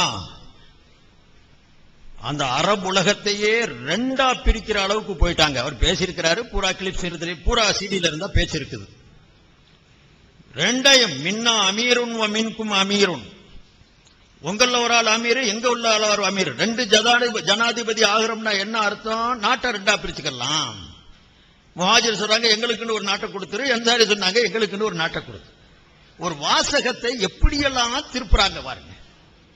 நபிகள் நாயகம் ஸல்லல்லாஹு அலைஹி வஸல்லம் வஃபாத் ஆயிடுறாங்க. அதுக்கு பிறகு சுத்துக்கு சுத்து எதிரிகள். அந்த எதிரிகளை நிர்வகிக்கணும்னு சொன்னா முதல் நாட்டுடைய பொறுப்பை ஏற்கணும். அந்த நாட்டை காப்பாத்துறதுக்கு உண்டான பொறுப்பு எல்லாருக்கும் இருக்குது. அப்ப அவங்கள ஒவ்வொருத்தரும் யோசிக்கிறாங்க, இந்த நாட்டை காப்பாத்துறதுக்காக வேண்டி நான் அதுக்கு உரியவன், நான் செய்யணுங்கிறாங்க. அனு கத்தீபுல் இஸ்லாம், நாங்க படை வீரர்கள். இதெல்லாம் அவங்களுடைய இதை சொல்லி என்ன விரும்பினாங்க? நாட்டை ஒன்றுபடுத்தி எப்படியாவது வரணும் ஒரு ஆலோசனை நடக்குது. ஆலோசனை கூட்டத்தில் சமயத்தில் பேச்சுக்கள் ஆகிறது தான். இவங்க ஆலோசனை கூட்டங்கள்ல நடக்கலையா? அவங்க என்னென்னலாம் பேசிக்கிட்டாங்க. அவர் சொன்னா கோவப்படுவாரு. அவரை பத்தி எழுதியிருக்கும் போது அவர் சொல்றாரு, ஏதோ ஒரு சாதாரண விஷயத்தில் 4 பேர் சாட்சியாக வச்ச ஒரு எழுதியிருக்கிறாங்க, இதுல மட்டும் நீ மார்னியாக்கும் அபூஜஹலோட மோசமான வேண்டிய இவரே பிஜேபி பேசியிருக்கிறார். ஒரு சாதாரண விஷயத்துக்கு அபூஜஹலோட மோசமாக போற அளவுக்கு அவர் அபூஜஹல் ஆகிறாருங்கிற அர்த்தம் அல்ல. ஒரு சின்ன விஷயமா இருக்கும், ஒரு சாதாரண விஷயமா, அது எந்த உணர்வு பத்திரிக்கை விஷயமா அல்லது கட்டட விஷயமா காசு விஷயமா எனக்கு அது தெரியல. சந்திரன் அதுக்கு அதுல நான் ஈடுபடவும் விரும்பல. ஏதோ ஒரு சின்ன விஷயம் நடந்திருக்கும். முன்னாள் சகாக்கள் ஜவாஹிருல்லாவை போன்று ஒரு நல்ல மனிதரை நான் பார்த்ததே இல்லைன்னு இவரே வாக்குமூலம் கொடுத்திருக்காரு. நான் படிச்சிருக்கிறேன். நான் ஜவாஹிருல்லாவை உண்மையை சொன்னா நான் ஜவாஹிருல்லாவை நான் பார்த்தது கூட கிடையாது. போட்டோவில் பார்த்திருக்கிறேன். எனக்கு எந்த தொடர்பும் கிடையாது. அன்வர் பாஷா எப்படி சொன்னாரோ அந்த மாதிரி தான். அறவே சம்பந்தம் இல்லை. நான் அவருக்கு சப்போர்ட்டா பேச வந்துட்டு அப்படின்னு யாரும் தயவு செய்து நினைச்சாங்க. எனக்கு யாரும் இவங்க சம்பந்தம் கிடையாது. இன்னும் சொல்ல போனா இவங்க எல்லாம் ஒரு கொள்கை தான். வணங்குதா? அப்போ ஒரு சிறு விஷயம் கூட இருந்தவர்கள் தான். ஆனா ஒரு சிறு பிரச்சனை வந்தவுடனே என்ன நடந்தாரு? தன்னுடைய பேச்சை சொல்றதுக்காக வேண்டி நான் யார் தெரியுமா? அபூஜஹலோட மோசம். சரி, அவர் எலெக்ஷன்ல நின்றாரு. ஒரு முஸ்லீம் நிக்கிறானேன்னு போட்டு பேசாமையாவது இருந்துடலாம். வரிஞ்சு கட்டி சத்தியமிட்டுல அவங்க பரப்பிட்டாங்க, ஜெயிக்க விட மாட்டேன்ட்டு. இது எதுதான் நம்மளோட போய் சஹாபாக்களை சேர்க்காதீங்க. நம்மள மாதிரி தங்க ஒரு மனுஷன் ஒரு காலத்திலையும் நினைக்காதீங்க. பிரச்சனை வந்துச்சு, ஆலோசனை நடக்குது. ஆலோசனையில சில பேர் பேச்ச சொல்லுவாங்க, சில பேர் பேச்ச வாங்குவாங்க. அப்ப கடைசி அவங்க என்ன சொல்ல வர்றாங்கன்னு சொன்னா, 2 பேரும் கூட்டாட்சிய மின்னா அமீரும் மின்கோ அமீருன்னா நாட்டை பிரிக்கணுங்கிறது கட்டாயமா? என்டிஏவா இருந்துடக்கூடாதா? பார்ட்டியா சேர்ந்து ஆட்சி செய்யறது இல்லையா? அந்த மாதிரி கூட ஒரு யோசனை வந்துச்சு. இதெல்லாம் அவங்களுடைய உள்ளங்கள்ல இருக்கல. நாட்டை யாரும் துண்டுபற்றக்கூடாது, எதிரிகளுடைய தாக்குதல் வந்துடக்கூடாது. நபிகள் நாயகம் ஸல்லல்லாஹு அலைஹி வஸல்லம் இப்படி எதிர்பாராத விதமாக திடீர்னு நம்மளை விட்டு போயிட்டாங்க. நிலை குலைந்த நிலையில இருக்கிறாங்க. தன்னையே சமாளிக்க முடியாத அந்த நிலையில இருந்துகிட்டு இப்படி ஒரு விஷயங்கள் நடக்குதுன்னா இத நாட்டை ரெண்டா பிரிக்கிற அளவுக்கு போயிட்டாங்க.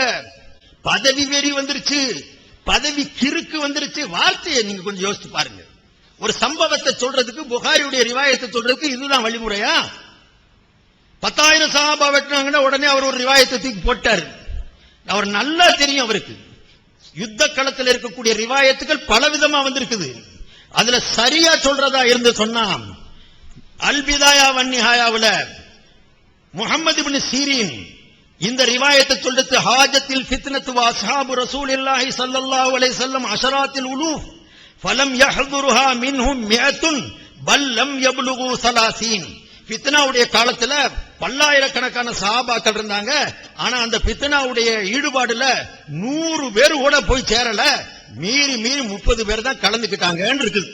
அதை சொல்லிட்டு அவர் சொல்றாரு, பல அறிவிப்புகள் ஏராளமா சொல்றான். 70,000, 30,000, 40,000 எல்லாம் சொல்லுவானுங்க. வஹாதல் இஸ்னாது, இந்த ஆதாரம் இருக்குதே, இந்த செய்தியுடைய ஆதாரம் மின் அஸஹி இஸ்னாதி அலா வஜ்ஹில் அர்தி, உலகத்தில் இருக்கக்கூடிய சனதுகளிலேயே மிக பலமான சனது, மிக பலமான ஆதாரத்தை கொண்டு இது நிரூபணமானது. ومحمد بن سيرين من أورع الناس في منطقه ومراسيله من أصح المراسيل. முகமது இப்னு சீரீன் உண்மை பேசுறவரு, அவர் இடையில சஹாபியுடைய பேரை விட்டுட்டு சொன்னா கூட மிகவும் அது பலமா இருக்கும்.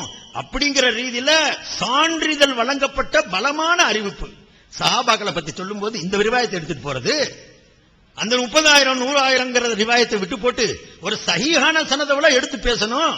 அப்ப தேடி பிடிச்சி இன்னொரு பலபீனமான அந்த சனதுடைய அறிவிப்புகளை செய்திகளை எடுத்துக்கொண்டு வச்சு பேசுறீங்கன்னு சொன்னா இது சஹாபா மக்கள் மேல இருக்கக்கூடிய அனுதாபமா, பச்சாதாபமா, பாசமா, மரியாதையா? இது மதிக்கிறதா மிதிக்கிறதா? இது என்ன மாதிரி வார்த்தையை பயன்படுத்தி இருக்கீங்க? அதை சொல்லுங்கன்னு சொன்னா நாங்க அதுக்காக சொன்னோம் அப்படின்னு சொல்றீங்களே. அருமை சோழர்களே, ஒரு சாதாரண விஷயத்துக்காக வேண்டி பேசிட்டா நான் அடுத்த விஷயத்தை நான் சொல்றேன். இந்த தமத்துடைய விஷயத்துல, ஹஜ்ரத் உமர் ரலியல்லாஹு அன்ஹுடைய விஷயத்துல ஹஜ்ரத் இப்னு உமர் என்னன்னு சொன்னாங்க தெரியுமா? அல்லாஹு அக்பர். உமர் மேலையா நீங்க இந்த மாதிரி ஒரு அவதூற சொல்றீங்க, தமத்துவ பத்தி தெரியாதுன்னு சொல்றீங்க? அவர் சொல்றாரு, வைலக்கும், அட நீங்க நாசமா போக. அப்துல்லா இப்னு உமர் கேட்கிறார், யாரு உங்க வாப்பா தடுத்திருக்கிறாரே, உங்க வாப்பாவே தடுத்திருக்கிறாரேன்னு சொன்ன போது நீ நாசமா போக. அலா தத்தகூன் அல்லாஹ், அல்லாஹ்வுடைய பயம் உங்களுக்கு இல்லையா? இன்கான உமரு நஹான் தாலிக் ஃபயப்தகி ஃபீஹில் கைரத் யல்தமிசு பிஹி தமாமல் உம்ரதி ஃபலிம துஹர்ரிமூன தாலிக. உமர் உங்களை தடுக்கிறாருன்னு சொன்னா உங்க விஷயத்துல நலவ நாடி தடுக்கிறாரு. முழுமையான ஹஜ் ஆகட்டும், முழுமையான உமராவாகட்டும் தாகிறதுக்காண்டி அவர் சொல்றாரு, ஒரு ஆலோசனை சொல்றாரு, உங்க நல்லத நாடு சொல்றாரு. அதை ஹராமுடைய எடுத்துக்கிறீங்க உமர் தடுத்தத. என்ன உமருக்கு சட்டம் தெரியாம போச்சா? உங்களுக்கு நல்ல ஆலோசனை சொல்றாரு, தனிப்பயணமா வாங்க, நன்மை அதிகமா கிடைக்கும், உம்ராவுக்குள்ள உள்ள வாங்க, ஹஜ்ஜுக்குன்னு தனியா வாங்க, காபத்துல்லா எப்பவுமே நிறைஞ்சிருக்கும். எல்லாம் ஹஜ்ஜுடைய காலத்துல வந்துட்டு உம்ராவுக்கு வராம போனா அந்த காலத்துல காபா காலியாத்தான் இருந்திருக்கும், ரொம்ப குறைவா இருந்திருக்கும். பல காரணங்களை வச்சு சொல்றாரு. அதே மாதிரி இன்னொரு ரிவாயத்திலே கூட வந்திருக்கு சகோதரர்களே. சுபை இப்னு மாபதுங்கிறவரு ஹஜ்ரத் உமர்ட்ட வந்து கேட்கிறாரு, நான் ஹஜ்ஜுக்கும் உம்ராவுக்கும் சேர்ந்து ஒரே பயணத்துல வந்திருக்கிறேன், இது கூடுமான்னு. நான் சுருக்கி சொல்றேன் விஷயத்தை. ஹஜ்ரத் உமருக்கு சட்டம் தெரியாம இருந்திருந்தா என்ன சொல்லியிருக்கணும்? வெறும் ஹஜ்ஜுக்கு மட்டும் வா, உம்ராவை செய்யாத, அப்படி எல்லாம் சொல்லியிருக்கணும். நான் ஹஜ்ஜும் உம்ராவையும் சேர்த்து நான் இஹ்ராம் கட்டி இருக்கிறேன்னு சொன்னவருக்கு என்ன சொல்றாரு? ஹுதீத லி நபியிக ஸல்லல்லாஹு அலைஹி வஸல்லம் சுன்னத்தி நபியிக ஸல்லல்லாஹு அலைஹி வஸல்லம், உங்க நபியுடைய சுன்னத்துப்படி நீங்க நேர்வழி காட்டப்பட்டிருக்கீங்க, நீங்க வழியை பெற்றிருக்கீங்க, அதுவும் சுன்னத்து தான், நபி செஞ்சிருக்கிறாங்க தான். எங்க உமருக்கு சட்டம் தெரியாட்டி இதை சொல்லுவாரா? அவர் கேட்கிறாரு, ரெண்டுக்கும் சேர்த்து நான் ஏறாம கட்டியிருக்கேன், நல்லதுதான், சுன்னத்து இது, ரசூலுல்லாஹ் செஞ்சிருக்கிறாங்கன்னு உமர் சொல்றாருன்னு சொன்னா அப்ப உமருக்கு சட்டம் தெரியலையா? அப்போ உமருக்கு சட்டம் தெரியல, சைபுதீன் ரஷாதிக்கும் பிஜேபிக்கும் சட்டம் தெரியுதுன்னா இது எங்க போய் சொல்றது? இதனாலதான் சொல்றேன் சார்களே, சஹாபாக்களுடைய விஷயத்தில் இவர் நடந்து கொண்ட முறை தீன படுகுழியில தள்ளக்கூடிய முறை. நான் தான் சொல்றேன்ல, அபூதுரா ராஜி சொன்னாங்க, சஹாபாக்களை குறைச்சு வீழ்த்தி யாராவது பேசுறாங்கன்னா அவன் உண்மையான மூமினா இருக்க முடியாது. ஃபதாலிக ஜிந்தீகுன். ஏண்டா உங்க குர்ஆன் ஹதீஸுக்கு நமக்கு சாட்சியாளர் இருக்கக்கூடிய சஹாபாக்களை வீழ்த்திட்டா குர்ஆன் ஹதீஸ் தன்னை போல வீழ்ந்து போயிடும். இந்த குர்ஆனையும் ஹதீஸையும் விலக்கி நமக்கு பெற்றுக் கொடுத்த நன்மக்கள் அவங்க. இதனாலதான் நபி அவங்களை கண்ட்ரோல் பண்ணாங்க, அவங்களை விமர்சிக்காதீங்க. நாடாளக்கூடிய சுப்ரீம் கோர்ட் நீதிபதி யாரும் விமர்சிக்க கூடாதுன்னு சொல்லுவாங்க. காரணம், விமர்சிச்சோம்னா பெரிய பித்தனாவாகும், அது நீதித்துறையை சாடிரும், என்னென்னமோ ஆகி போயிடும். இங்க என்னமோ சட்டம் எப்படி இருந்துட்டு போகுது. நபி போட்ட கண்ட்ரோலுக்கு என்ன காரணம்? குர்ஆன் பாதிச்சிடக்கூடாது. இப்ப என்ன எல்லாரும் சொல்லிடுவான், பதவி வெறிக்கு அடிச்சுக்கிட்ட இந்த ஆளுக குர்ஆனை எப்படிங்க ஒன்னா சேர்த்திருப்பாங்க? தமத்துடைய சட்டமே தெரியாத உமர் எப்படிங்கிற குர்ஆன் விஷயத்துல ஒழுங்கா இருந்திருப்பாரு? மக்களுக்கு மத்தியில சந்தேகம் வந்துடாதா? நீங்க மக்களுக்கு நல்லதையா செஞ்சிட்டீங்க? சாதாரண மக்கள் நல்ல நிலையில இருந்தவங்களுக்கு மனசுல ஊசலாட்டத்தை போட்டு விட்டீங்கல்ல. குர்ஆன் இஜ்மா இல்லைன்னு சொல்லி போட்டீங்க, உமர்களுக்கு சஹாபாக்களுக்கு சட்டம் தெரியலன்னு சொல்லி போட்டீங்க. இப்படியே போனா சகோதரர்களே, அப்புறம் இந்த தீனை யாரு தான் காப்பாத்து? தீன் இருக்கும் இன்ஷா அல்லாஹ். நம்மளால இயன்ற அளவிற்கு ஒரு இத விளக்கத்தை கொடுக்கணுங்கிற கூடிய முறையில தான் இதை நம்ம உங்களுக்கு மத்தியில எடுத்து வச்சுக்கிட்டு இருக்கிறோம்.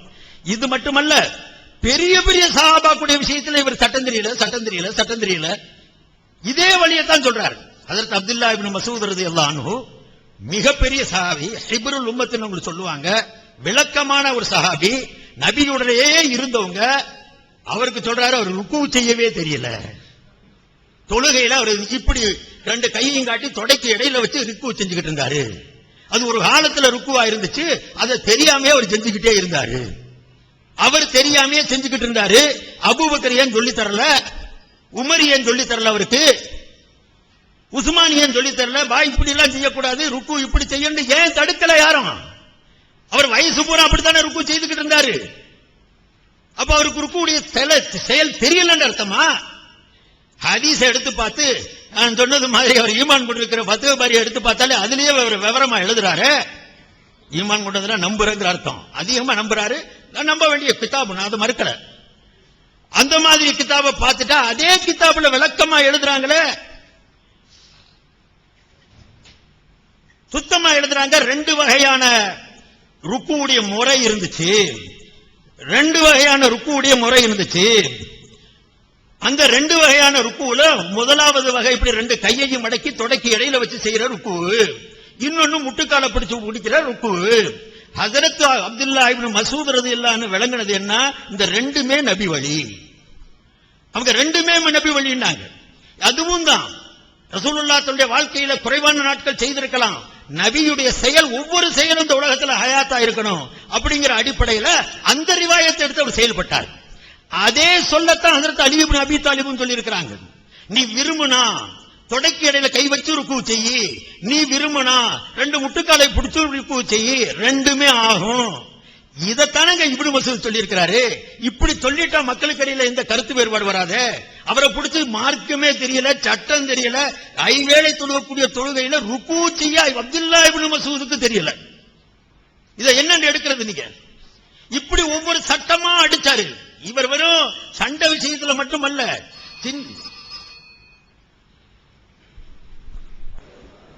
அஸ்ஸலாமு அலைக்கும் வரஹ்மத்துல்லாஹி வபரகாத்துஹு.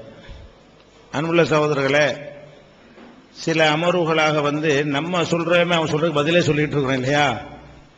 நாமளும் அவர் என்னென்ன செஞ்சாருங்கிறத போடாம அப்படியே அவர் சொல்றதுக்கு பதிலே சொல்லிட்டு இருக்கிறத விட நம்மளும் போடணும். அதனால ஒன்று போட்டுட்டு பதில். நாங்க எங்க சைட்ல இருந்து அவர் என்னென்னலாம் பித்தராட்டம் பண்ணாரு நான் கவுண்டரே கொடுத்துட்டு இருக்கேன் கவனமின்மையில. சரி போடுங்க, சவுண்ட் கொடுமா, கோப்புல சவுண்ட் கொடு. சாமுத்திரிகா லட்சணம் அந்த சமஸ்கிருத பாச சொல்லாதே தெரியும், தமிழ்ல அங்க இலக்கணம். சாமுத்திரிகா லட்சணம் இதுதான். கொஞ்சம் கண்ணு பூனை கண்ணு மாதிரி இருந்தா அவன் எப்படி என்ன செய்வான்னு தெரியும். எனக்கு கூட சிலது தெரியும். புருவம் அடர்ந்திருந்தா அப்படி எப்படி இருப்பான் குணம், இந்த காலுடைய அமைப்பு இருந்தா எப்படி இருக்கும், தோளுடைய அமைப்பு இருந்தா, அது ஒரு வகையான கலை, அது இருக்குது. அந்த அடையாளங்களை வச்சு வெளி அடையாளத்தை வச்சு உள்ள புரியுது. இது இந்த அமைப்பின்படி, இந்த அங்க இலக்கணத்தின்படி, சாமுத்திரிகா லட்சணத்தின்படி பெருத்த தலையும் உறுப்புகளை கவனி சற்று பெருத்த தலையா இருக்கும். ஏன்னா அறிவு அதிகம். இப்ப நீங்க கேட்கலாம், இந்த சாமுத்திரிகா லட்சணம் மார்க்கத்திலே ஏன் சொல்லப்பட்டது கேள்வி வரலாம். மார்க்க சட்டத்தை சொல்றதுக்கு சாமுத்திரிகா லட்சணத்துக்கு என்ன சம்பந்தம் இருக்குது? அதுல குர்ஆன் சொன்னதா, ஹதீஸ் சொன்னதா, அது அல்லாஹ்வும் ரசூலும் ஏத்திருக்கிறாங்களா? கேள்வி மேல கேள்வி. நான் சொன்னேன்ல, எதை கேட்டாலும் ஆதாரம் கேட்கிற காலம்ல.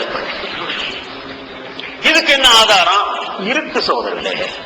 நபிகள் நாயகம் ஸல்லல்லாஹு அலைஹி வஸல்லம் சாமுத்திரிகா லட்சணத்தை ஏத்திருக்கிறாங்க. சரி, அந்த இன்னொன்று 18 இன்னொன்று இருக்கலாம், 18 இன்னொன்று இருக்கலாம்,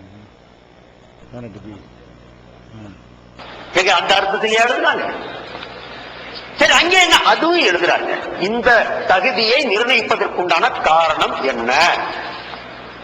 சொல்லாம இருந்தாலும் உனக்கு மண்டையில ஏறல, விஷயம் புரியல, அதனால சொல்லிட்டேன்னு சொல்லலாம்.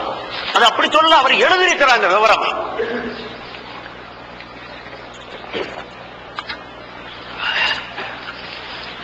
என்ன எழுதியிருக்காங்க தெரியுங்களா? ஏனென்றால் எந்த மனிதனுடைய மனைவி அழகியாக இருப்பாளோ, அவன் அடுத்த பெண்களை பற்றி சிந்திக்க மாட்டான். மனைவி கொஞ்சம் அவலட்சணமா இருந்தா நமக்கு இப்படி வந்து வாசிச்சு வேற ஏதாவது பார்க்கலாமே, மேயலாமே, கொஞ்சம் சிந்திப்பான். மனிதனுடைய இயல்ப நாடி முடிச்சு பார்த்து எழுதுறாங்க. அன்புள்ள சோர்ல ரெண்டு தனித்தனி விஷயத்தை சொல்ல, ஒரு நம்பரை போட்ட ரெண்டு தனித்தனியா வைக்கிறேன். முதல் சொன்ன விஷயம் என்னன்னு கேட்டா, இமாமுக்கு தகுதி வந்து மண்டை பெருசா இருக்கணும்னு இருக்குது மதுஹப் கிதாபுல. சும்மல் அக்பரு ரசன், மண்டை பெருசா இருக்கணும். நான் கிண்டலா கூட சூப்பு போடுறதுக்கான்னு கூட கேட்டிருக்கிறேன். மண்டை பெருசா இருக்கணுங்கிறீங்களே, சூப்பு போடுறதுக்கான்னு கேட்டிருக்கிறேன். அதை கூட சொன்னாலும் சொல்லுவாரு. சரி, மண்டை பெருசா இருக்கணுங்கிறீங்க, இமாமுடைய தகுதிக்கு மண்டை பெருசா இருக்கணும் சொல்றீங்க அப்படின்னு கேட்டா, அதுக்கு அவர் சொல்றாரு, சாமுத்திரியா லட்சணம்னு ஒண்ணு இருக்குது. மண்டை இப்படி இருந்தா அவனுக்கு இப்படி இருக்கும், கை இப்படி இருந்தா அவன் இந்த மாதிரி இருப்பான், கால் இருந்தா இப்படி இருப்பான். இந்த மாதிரி இப்ப சாமுத்திரியா லட்சணம் இந்து மதத்துல அது ஒரு வகை, ஜோசிய மாதிரி ஒரு வகையில உள்ளது. அது எனக்கு கொஞ்சம் தெரியும் இருக்கிறார். அதுல என்ன வருது, சாமுத்திரியா லட்சணம் எனக்கு கொஞ்சம் தெரியுங்கிறாரு. இதெல்லாம் சொன்ன ஆதார இருக்கான்னு கேட்க கூடாது, இருக்குது. ரசூல் ஸல்லல்லாஹு அலைஹி வஸல்லம் சொல்லி இருக்கிறாங்க சாமுத்திரியா லட்சணத்தை. அப்படி அவர் எதை ஆதாரம்னு சொல்றான்னு எனக்கு தெரியும். அப்ப நான் என்ன கேட்கிறேன்னா, மார்க்கத்தை எந்த அளவுக்கு மண்டை பெருசா இருக்குன்னு சொன்னா சம்பந்தம் இல்லாம சொல்லிட்டாங்கன்னு சொல்லிட்டு போ, அல்லது மண்டை பெருசா இருந்தா மூளை சைஸ் பெருசா இருக்கும்னு கூட சொன்னா கூட அது ஒரு கணக்குல எடுத்துக்கலாம். சாமுத்திரியா லட்சணம்னு சொல்லி இந்த மாதிரி மூக்கு இருந்தா இப்படி இருப்பான், அவனுடைய குணநலன்கள் செயல்களை எல்லாம் அது காட்டுமா, அது அறிவிக்குமா? அந்த மாதிரியான ஒரு அமைப்பு மார்க்கத்தில் உண்டா? அது மதத்தில், இந்து மதத்துக்கு இஸ்லாத்துக்கு அப்பாற்பட்ட வேற மதங்கள்ல சொல்லப்படக்கூடிய ஒரு ஜோசியம். அதுக்கு இஸ்லாத்துக்கு எந்த விதமான சம்பந்தமும் இல்லை. அதை வந்து சொல்லி என்ன செய்யறாரு, அதனால மண்டை பெருசா இருக்கிறது சாமுத்திரியா லட்சணத்துல அதெல்லாம் பல நல்ல விஷயங்களுக்கு உரியது, எனக்கு கொஞ்சம் தெரியும். அப்ப சாமுத்திரியா லட்சணத்தை சிலது நான் கேட்பேன், அந்த புக்கெல்லாம் படிச்சுட்டு அதுக்கெல்லாம் சொல்லணும், எனக்கு தெரியுங்கிறாருல. அவங்க என்னென்ன சாமுத்திரியா லட்சணம் எழுதி வச்சுக்கிறாங்களோ அதெல்லாம் கொஞ்சம் கேட்க போறேன், அப்புறம் கேட்கிறேன். இப்ப நான் என்ன கேட்கிறேன்னா, இவர் மார்க்கம் சொல்ல தகுதியான ஆளா? சாமுத்திரியா லட்சணம் இருக்குங்கிறாரு, கை இப்படி இருந்தா இப்படி இருக்கான், கால் இப்படி இருந்தா இப்படி இருப்பாங்கிற மாதிரி ஒரே மாதிரி கை உள்ளவன் பல மாதிரி இருக்க மாட்டானா? ஒரே மாதிரி மூக்கு உள்ளவன் பல மாதிரி இருக்கு, பல மாதிரி தன்மை கொண்டவனா இருக்க மாட்டானா? அவனுக்கு தனித்தனியா தான் அல்ல தக்தீர் எழுதுகிறான், தனித்தனியா தான் ஒவ்வொரு விஷயத்தையும் முடிவு செய்கிறான். இந்த மாதிரி அடையாளங்களை வைத்து இந்த தன்மை அவனுக்கு இருக்கும் என்று கண்டுபிடிக்கக்கூடிய ஒரு விஷயம் குர்ஆன்ல கிடையாது, ஹதீஸ்ங்கிறார்ல, அவர் அந்த ஹதீஸை காட்டுட்டேன், எந்த ஹதீஸை காட்டுவான்னு எனக்கு தெரியும். அப்ப சொல்லும் போது நான் சொல்லிக்கிறேன். அப்ப இது வந்து மக்களை வழிகெடுக்கிறதுக்காக வேண்டி இது ஜோசிய மாதிரி வச்சுக்கிட்டு பொண்ணை பார்க்க போகும்போது அதை வந்து சாமுத்திரியா லட்சம்னு மறுக்கிறாங்க. அநியாயமா பெண்கள் வாழ்க்கையெல்லாம் கெட்டு போகுது. இந்த மாதிரி இருந்தா நல்ல எல்லாமே சரியா இருக்கும். ஒரு மச்சம் இருக்குல்ல, அப்படி இருந்தா மாமனார மதிக்க மாட்டான்னு இருக்கு அப்படிமாங்க, உடனே பொண்ணு வேணான்றாங்க.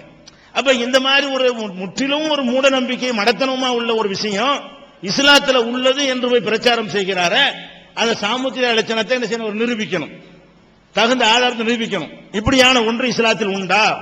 உண்டு என்றால் இப்ப வந்து பார்த்து விட்டு சாமுத்திரியா லட்சண பிரகாரம் உங்களுக்கு 5 பேருக்கு சாமுத்திரியா லட்சணம் சொல்லுங்க பாப்பா, பக்கத்தில் உள்ள ஆட்கள் அவங்க 5 பேர் சாமுத்திரியா லட்சண பிரகாரம் எப்படி ஆளுன்னு சொல்லுங்க. சாமுத்திரியா லட்சணத்தை அந்த அந்த இல்மு தெரியுங்கிறீங்களா, அதை காட்டி எல்லாம் பொய், பேசுறதெல்லாம் பொய். என்ன ஒன்னு எடுத்து போட்டு நான் பதில் சொல்லிட்டு வருவேன்.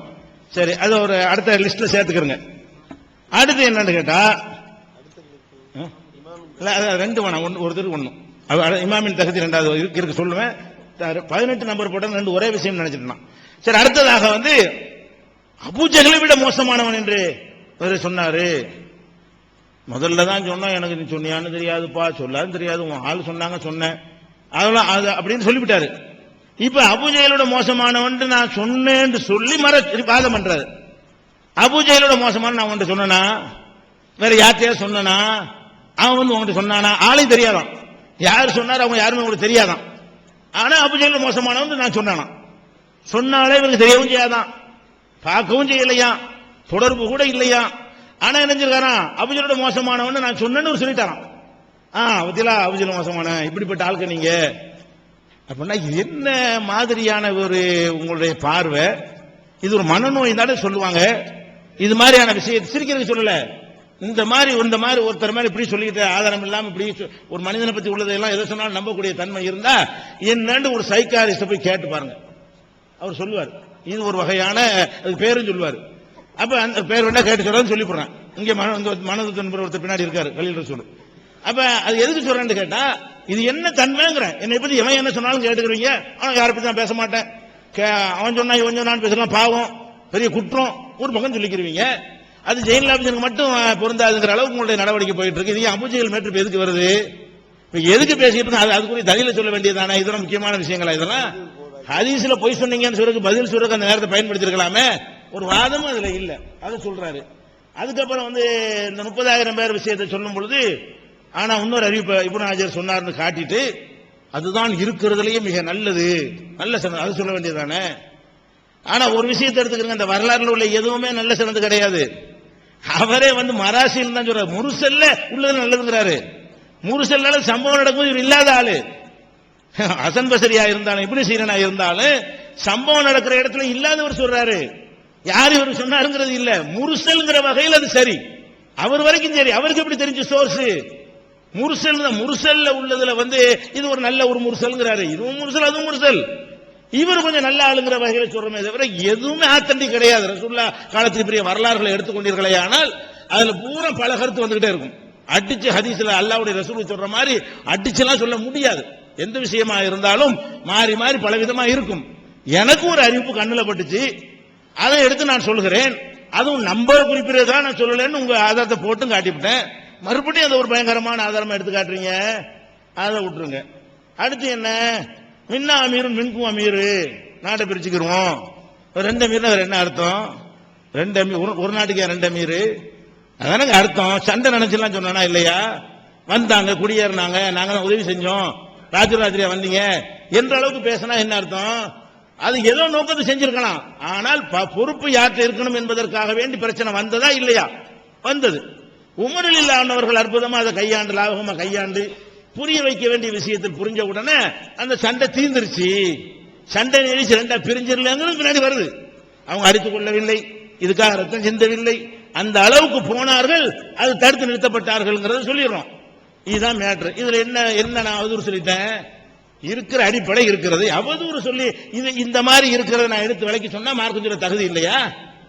இல்லாத அவதூறு சொன்னா தகுதி இல்லைன்னு சொல்லுங்க. இருக்கிறது சொல்றேன், அதிசயம் எடுத்து காட்டி சொல்றேன்.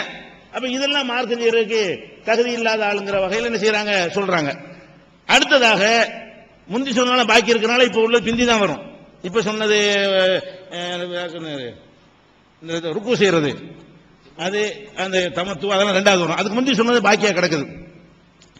ஒண்ணு கூட விடாம பதில் சொல்லிட்டு வர்றேன், அவளை குறிச்சு வச்சு.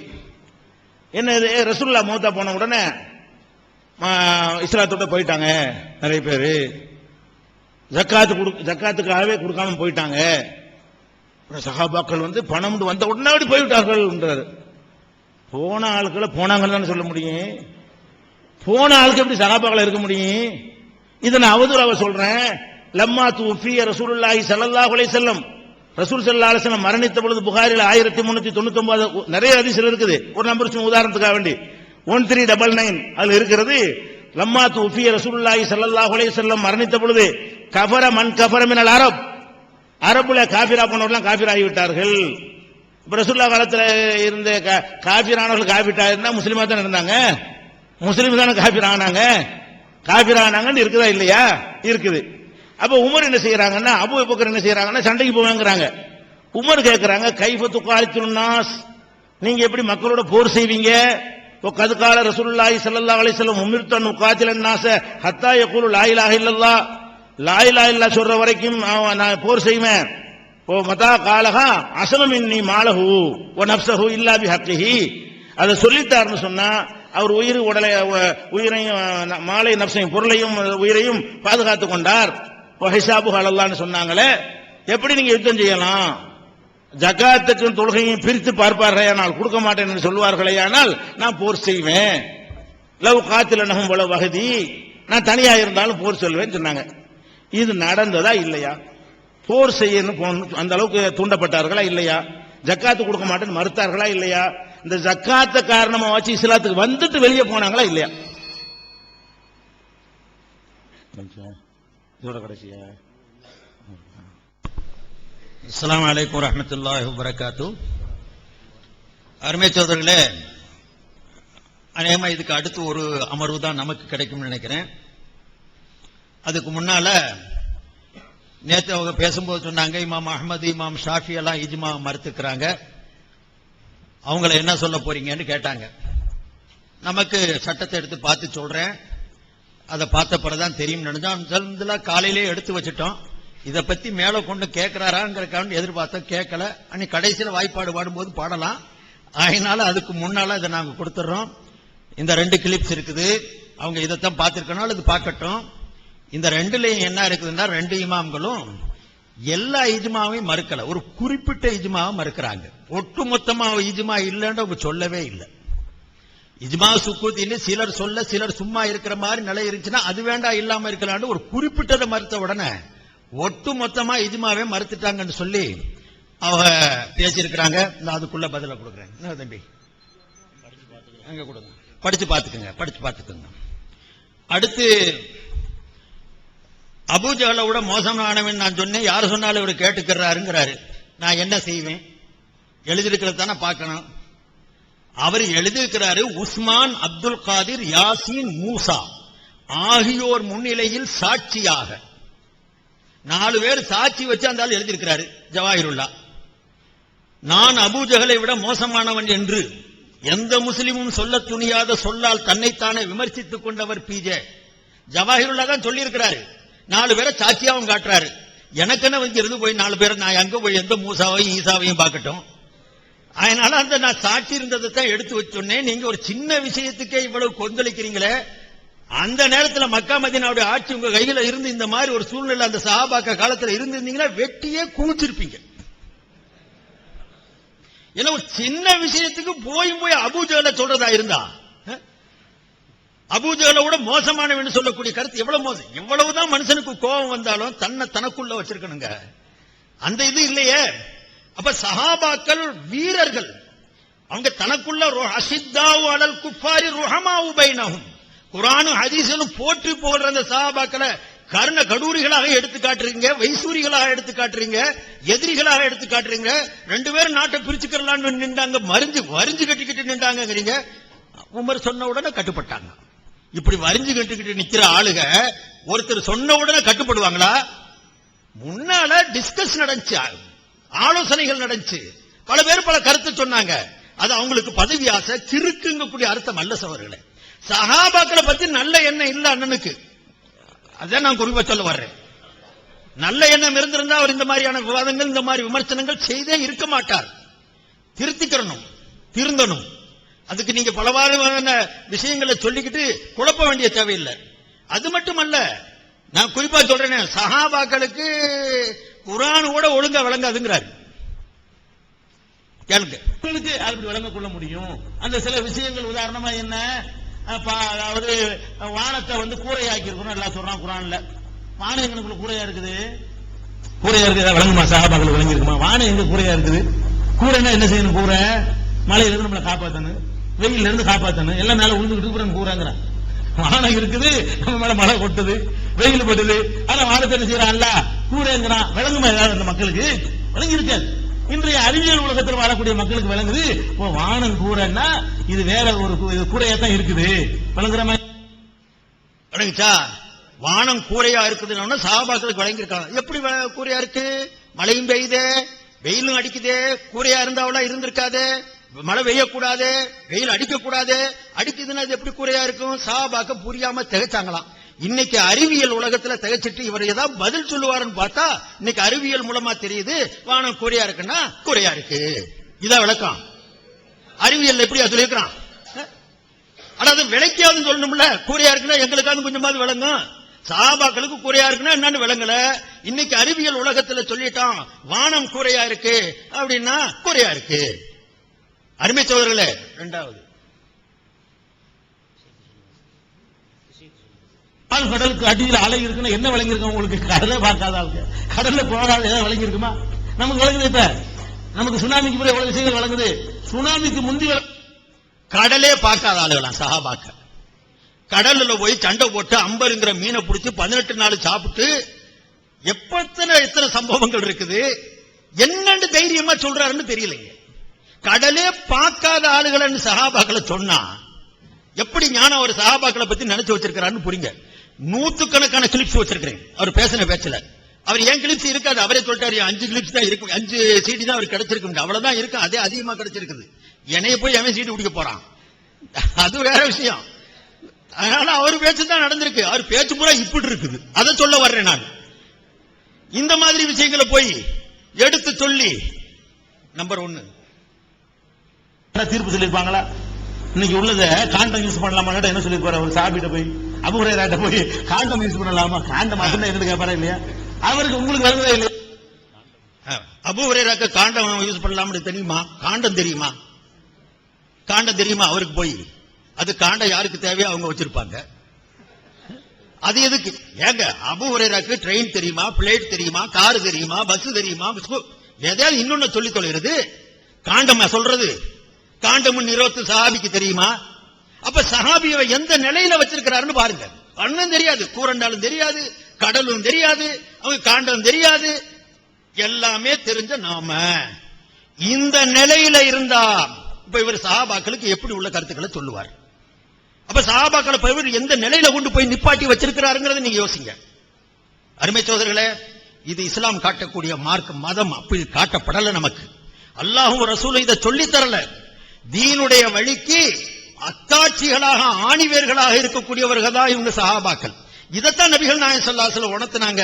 முக்காலம் சிறந்த காலம், முக்காலம் சிறந்த காலம். அவங்க கொஞ்சம் கூடுதலா சிறந்திருப்பாங்க, என்னை விட கொஞ்சம் ஜாஸ்தியா இருப்பாண்டே விளக்கிக்கிட்டு இருக்காரு. அவங்க 3 காலத்தில் இருக்கக்கூடிய மக்கள் சிறந்த காலம். அதுக்கு அடுத்து வர்றவன்லாம் திமிரு புடிச்சு பேசுவான்னு நபிகள் நாயகம் ஸல்லல்லாஹு அலைஹி வஸல்லம் சொல்லியிருக்காங்க. சும்ம ஏத்தி கௌமுன் யுஹிப்பூன சிமன யதஸம்மனூன வயஷஹதுன கப்ல அன் யுஸ்தஷஹது வயஹலிஃபூன கப்ல அன் யுஸ்தஹலஃபு. பின்னால வருவான், திமிரேறி வருவான், திமிரான பேச்சுக்கள் பேசுவான், கேட்கிறதுக்கு முன்னாலே சத்தியம் செய்வான், சொல்றதுக்கு முன்னாலே சாட்சி சொல்லுவான்.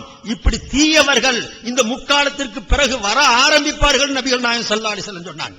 ஹுதைஃபா ரலியல்லாஹு ஒரு ஹதீஸ்ல சொல்லி காட்டினாங்க. நபிகள் நாயகம் ஸல்லல்லாஹு அலைஹி வஸல்லம் ஒரு தடவை ஹதீஸ் சொன்னாங்க. எல்லா சஹாபாக்கள்ல பல சஹாபாக்கள் இருந்தோம், அதுல சில பேர் ஞாபகம் வச்சிருக்கிறாங்க, சிலர் மறந்திருக்கலாம்.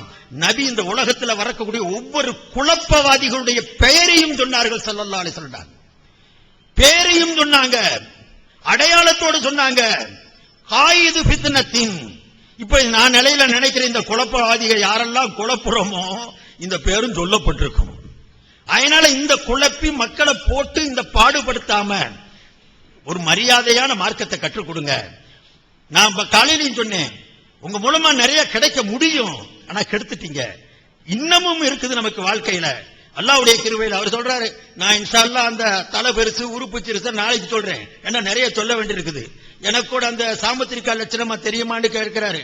கொஞ்சம் தெரியும் தான், தெரியும் சொன்னதுல ஒண்ணு தப்பு இல்ல. உங்களை பார்த்துட்டு வெளியே வந்தவனே சொன்னேன் நேற்று ஒப்பந்தத்தில், நான் கேளுங்க, என்னுடைய சகோதரர்கள் கூட இருந்தவங்கள்ட்ட என்னுடைய முகத்தை பார்த்தாலே தெரியுது ஏதோ ஒரு கொடிய நோய் இருக்குன்னு சொன்னேன். எங்க மரைக்காப்பட்டினத்துல என்னுடைய சகோதரர்கிட்ட சொன்னேன், என்னமோ இவருக்கு பிஜேக்கு ஏதோ ஒரு கொடிய நோய் இருக்கிற மாதிரி தெரியுதுன்னு. அடுத்த மாசம் நீங்க டிக்ளேர் பண்றீங்க. நான் பெரிய இல்முல் கைபு வச்சிருக்கிறேன்னு சொல்லல, ஒரு அடையாளம், முகத்தை பார்த்தாலும் மோரக்கட்டையை பார்த்தாலும் தெரியலையான்னு சொல்றானா இல்லையா? அகத்தின் அழகு முகத்துல தெரியும் சொல்றோமா இல்லையா? இந்த மாதிரி ஒரு அறிகுறி தானே தவிர ஜோசியம் அல்ல அது. அதுக்கு அர்த்தம் ஜோசியம் அர்த்தம் வச்சுக்கிறதா? அது ஒரு நோயுடைய அடையாளம் தெரிகிறது மாதிரி ஒரு உறுப்புடைய அடையாளத்தை வச்சு அவனுடைய குணங்களை கொஞ்சம் எடுத்து சொல்றதுக்கு பேரு அந்த ஒரு இல்முல் கியாஃபத்னு சொல்லுவாங்க அரபியில. அந்த ஞானம் இருக்கு. அதுக்கு உண்டான முழு விளக்கத்தை இன்ஷா அல்லாஹ் தஆலா நாளைக்கு சொல்றேன் நானு. அதனால அந்த சப்ஜெக்ட் நான் தொடாம போயிட்டேன். அருமை சகோதரர்களே, நாங்க பல்வேறு விதமான ஆதாரங்களை எடுத்து வச்சிருக்கிறோம், பல்வேறு விதமான அவர்கள் செய்திருக்கக்கூடிய குழப்பங்களை எடுத்து வச்சிருக்கிறோம். சத்திய சஹாபாக்களை பத்தி எந்த மாதிரி எல்லாம் நிலை கொண்டிருக்கிறாங்க கூடிய கிளிப்ஸ்கள் போட்டு உங்களுக்கு காட்டியிருக்கிறோம். நீங்க விளங்கிக்கங்க, பார்வையாளராக தான் நீங்க இருக்கிறீங்க, அதே நேரத்தில் நீங்க தான் நடுவர்களாகவும் இருக்கிறீங்க. அல்லாஹ்வும் ரசூலும் ஆகிரத்தும் இருக்குது அப்படிங்கக்கூடிய நம்பிக்கையில நீங்க என்ன முடிவு எடுக்கிறதுக்கு உங்களுக்கு உரிமை இருக்குது. அதனால நாங்க கூட பேசும்போது கூட நடுவர்களா யாரையும் வைக்க முடியாது, நடுவர்கள் எப்படின்னு தீர்மானிக்க முடியாதுங்கிற காரணத்தினால அதை விட்டுட்டோம். பார்வையாளர்கள் நடுவர்களாக வச்சுக்கிறோம். நானும் சொல்லியிருக்கிறேன் என்னுடைய பேச்சுக்களில் தவறுகள் இருக்கலாம்னு கண்டிப்பா சொல்றேன். அந்த தவறுகள் இருந்து சுட்டி காட்டப்படும் பொழுது நிச்சயமா நான் திருத்திக்கிறேன், திருந்தவும் செய்வேன். ஹதீஸ்களை பத்தி நான் என்னமோ சொன்னதா சொல்றாரு, நான் திரும்பவும் பார்ப்பேன், அந்த கிளிப்ஸ் பார்க்கிறேன். பார்த்ததுக்கு பிறகு அதனுடைய நிலையை நான் சொல்றேன். அதனால நானா மனமறிந்து பொய் சொல்லல, திட்டமிட்டு பொய் சொல்லல. ஆனா இவங்க எழுதுனது, இவங்க பேசினது, இவங்க நடந்துக்கிறது, இதெல்லாம் பார்த்தா திட்டமிட்டு பொய் சொல்லக்கூடிய ஒரு பொய்யர் பித்தலாட்டக்காரங்கிறத நான் இங்க ஊர்ஜிதமா சொல்ல பதிய விரும்புறேன். அதனால மக்களாகிய நீங்கள் தான் இதற்குண்டான வழிமுறைகளை தெரிஞ்சுக்கிடணும். அடுத்து இன்ஷா அல்லாஹ் தஆலா பல மசலாக்கள் இன்னும் இருக்குது, எடுத்து வைக்க வேண்டியது இருக்குது. முழுமையான ஆதாரங்களோடு அதை எடுத்து வச்சு இன்னமும் மேற்கொண்டு அவருடைய நிலையை நான் சொல்லவே என்னுடைய நிலையும் அவரும் சொல்லுவாரு. உங்களுக்கு முன்னால எடுத்து வைக்க வேண்டியது இருக்கிறதுனால இன்ஷா அல்லாஹ் இதுக்கு வரைக்கும் நம்ம உங்களுக்கு முன்னால எடுத்து வைத்த அந்த ஆதாரங்கள், கேள்விகள், நபிகள் நாயகம் ஸல்லல்லாஹு அலைஹி வஸல்லம் மீது ஸலவாத்து சொல்லும் விஷயத்தில் ஸல்லல்லாஹு அலைஹி வஸல்லம் என்பதற்கு நேரடி ஆதாரங்கள் தாருங்கள் என்றோம். கேள்விக்கு இதுவரைக்கும் பதில் வரல. ஸல்லல்லாஹு அலைஹி சொன்னாரு, இங்க அதல்ல அலைஹி வஸல்லம்க்கு வேணும். குர்ஆனில் இஜ்மா இல்லை. இப்னு மசூத் அவர்கள் இஜ்மாவை மறுத்து வந்ததாக பிஜே கூறினார். நீங்களே இப்னு மசூத் இஜ்மாவை ஒப்புக்கொண்டார் என்று எழுதிவிட்டு பின்பு மாற்றி பேச வேண்டிய அவசியம் என்னன்னு கேட்டோம், பதில் வரல. 3, ஒட்டுமொத்த சமுதாயமும் ஒரு மனதோடு குர்ஆன் பாதுகாக்கப்பட்டது என்று சொல்லிவிட்டு இஜ்மாவை முன்பு ஏற்றுக்கொண்டு பின்பு மறுப்பது ஏன் என்று கேட்டோம், பதில் வரல. நபி காலத்திலும் அபூபக்கர் ரலியல்லாஹு அன்ஹு காலத்திலும் முத்துவா அக்காலங்களில் இஜ்மாவாக இருந்ததா என்று ஹதீஸை எடுத்து வைத்து கேள்வி கேட்டோம், பதில் இல்ல. 5, தாவூத் இப்னு ஹுசைனின் அறிவிப்பு மிகவும் பலவீனமானது என்று உலகமே அறிந்தறி வைத்திருக்கும் நிலையில் அதை ஏன் சபைக்கு கொண்டு வந்தீர்கள் என்பதற்கு கடைசி வரை பதில் இல்லை, வாபஸ் வாங்கவில்லை. நம்பர் 6, பத்தா ஹதீஸில் முத்தலாக் நியத் இருந்தால் 3ஆக ஏற்கப்பட்டிருக்கும் என்ற நீண்ட நபிமொழிக்கு பதில் கடைசி வரை தரவில்லை. 7, ஹப்ஸ் இப்னு அம்ர் தமது மனைவி பாத்திமாவை ஒரே நேரத்தில்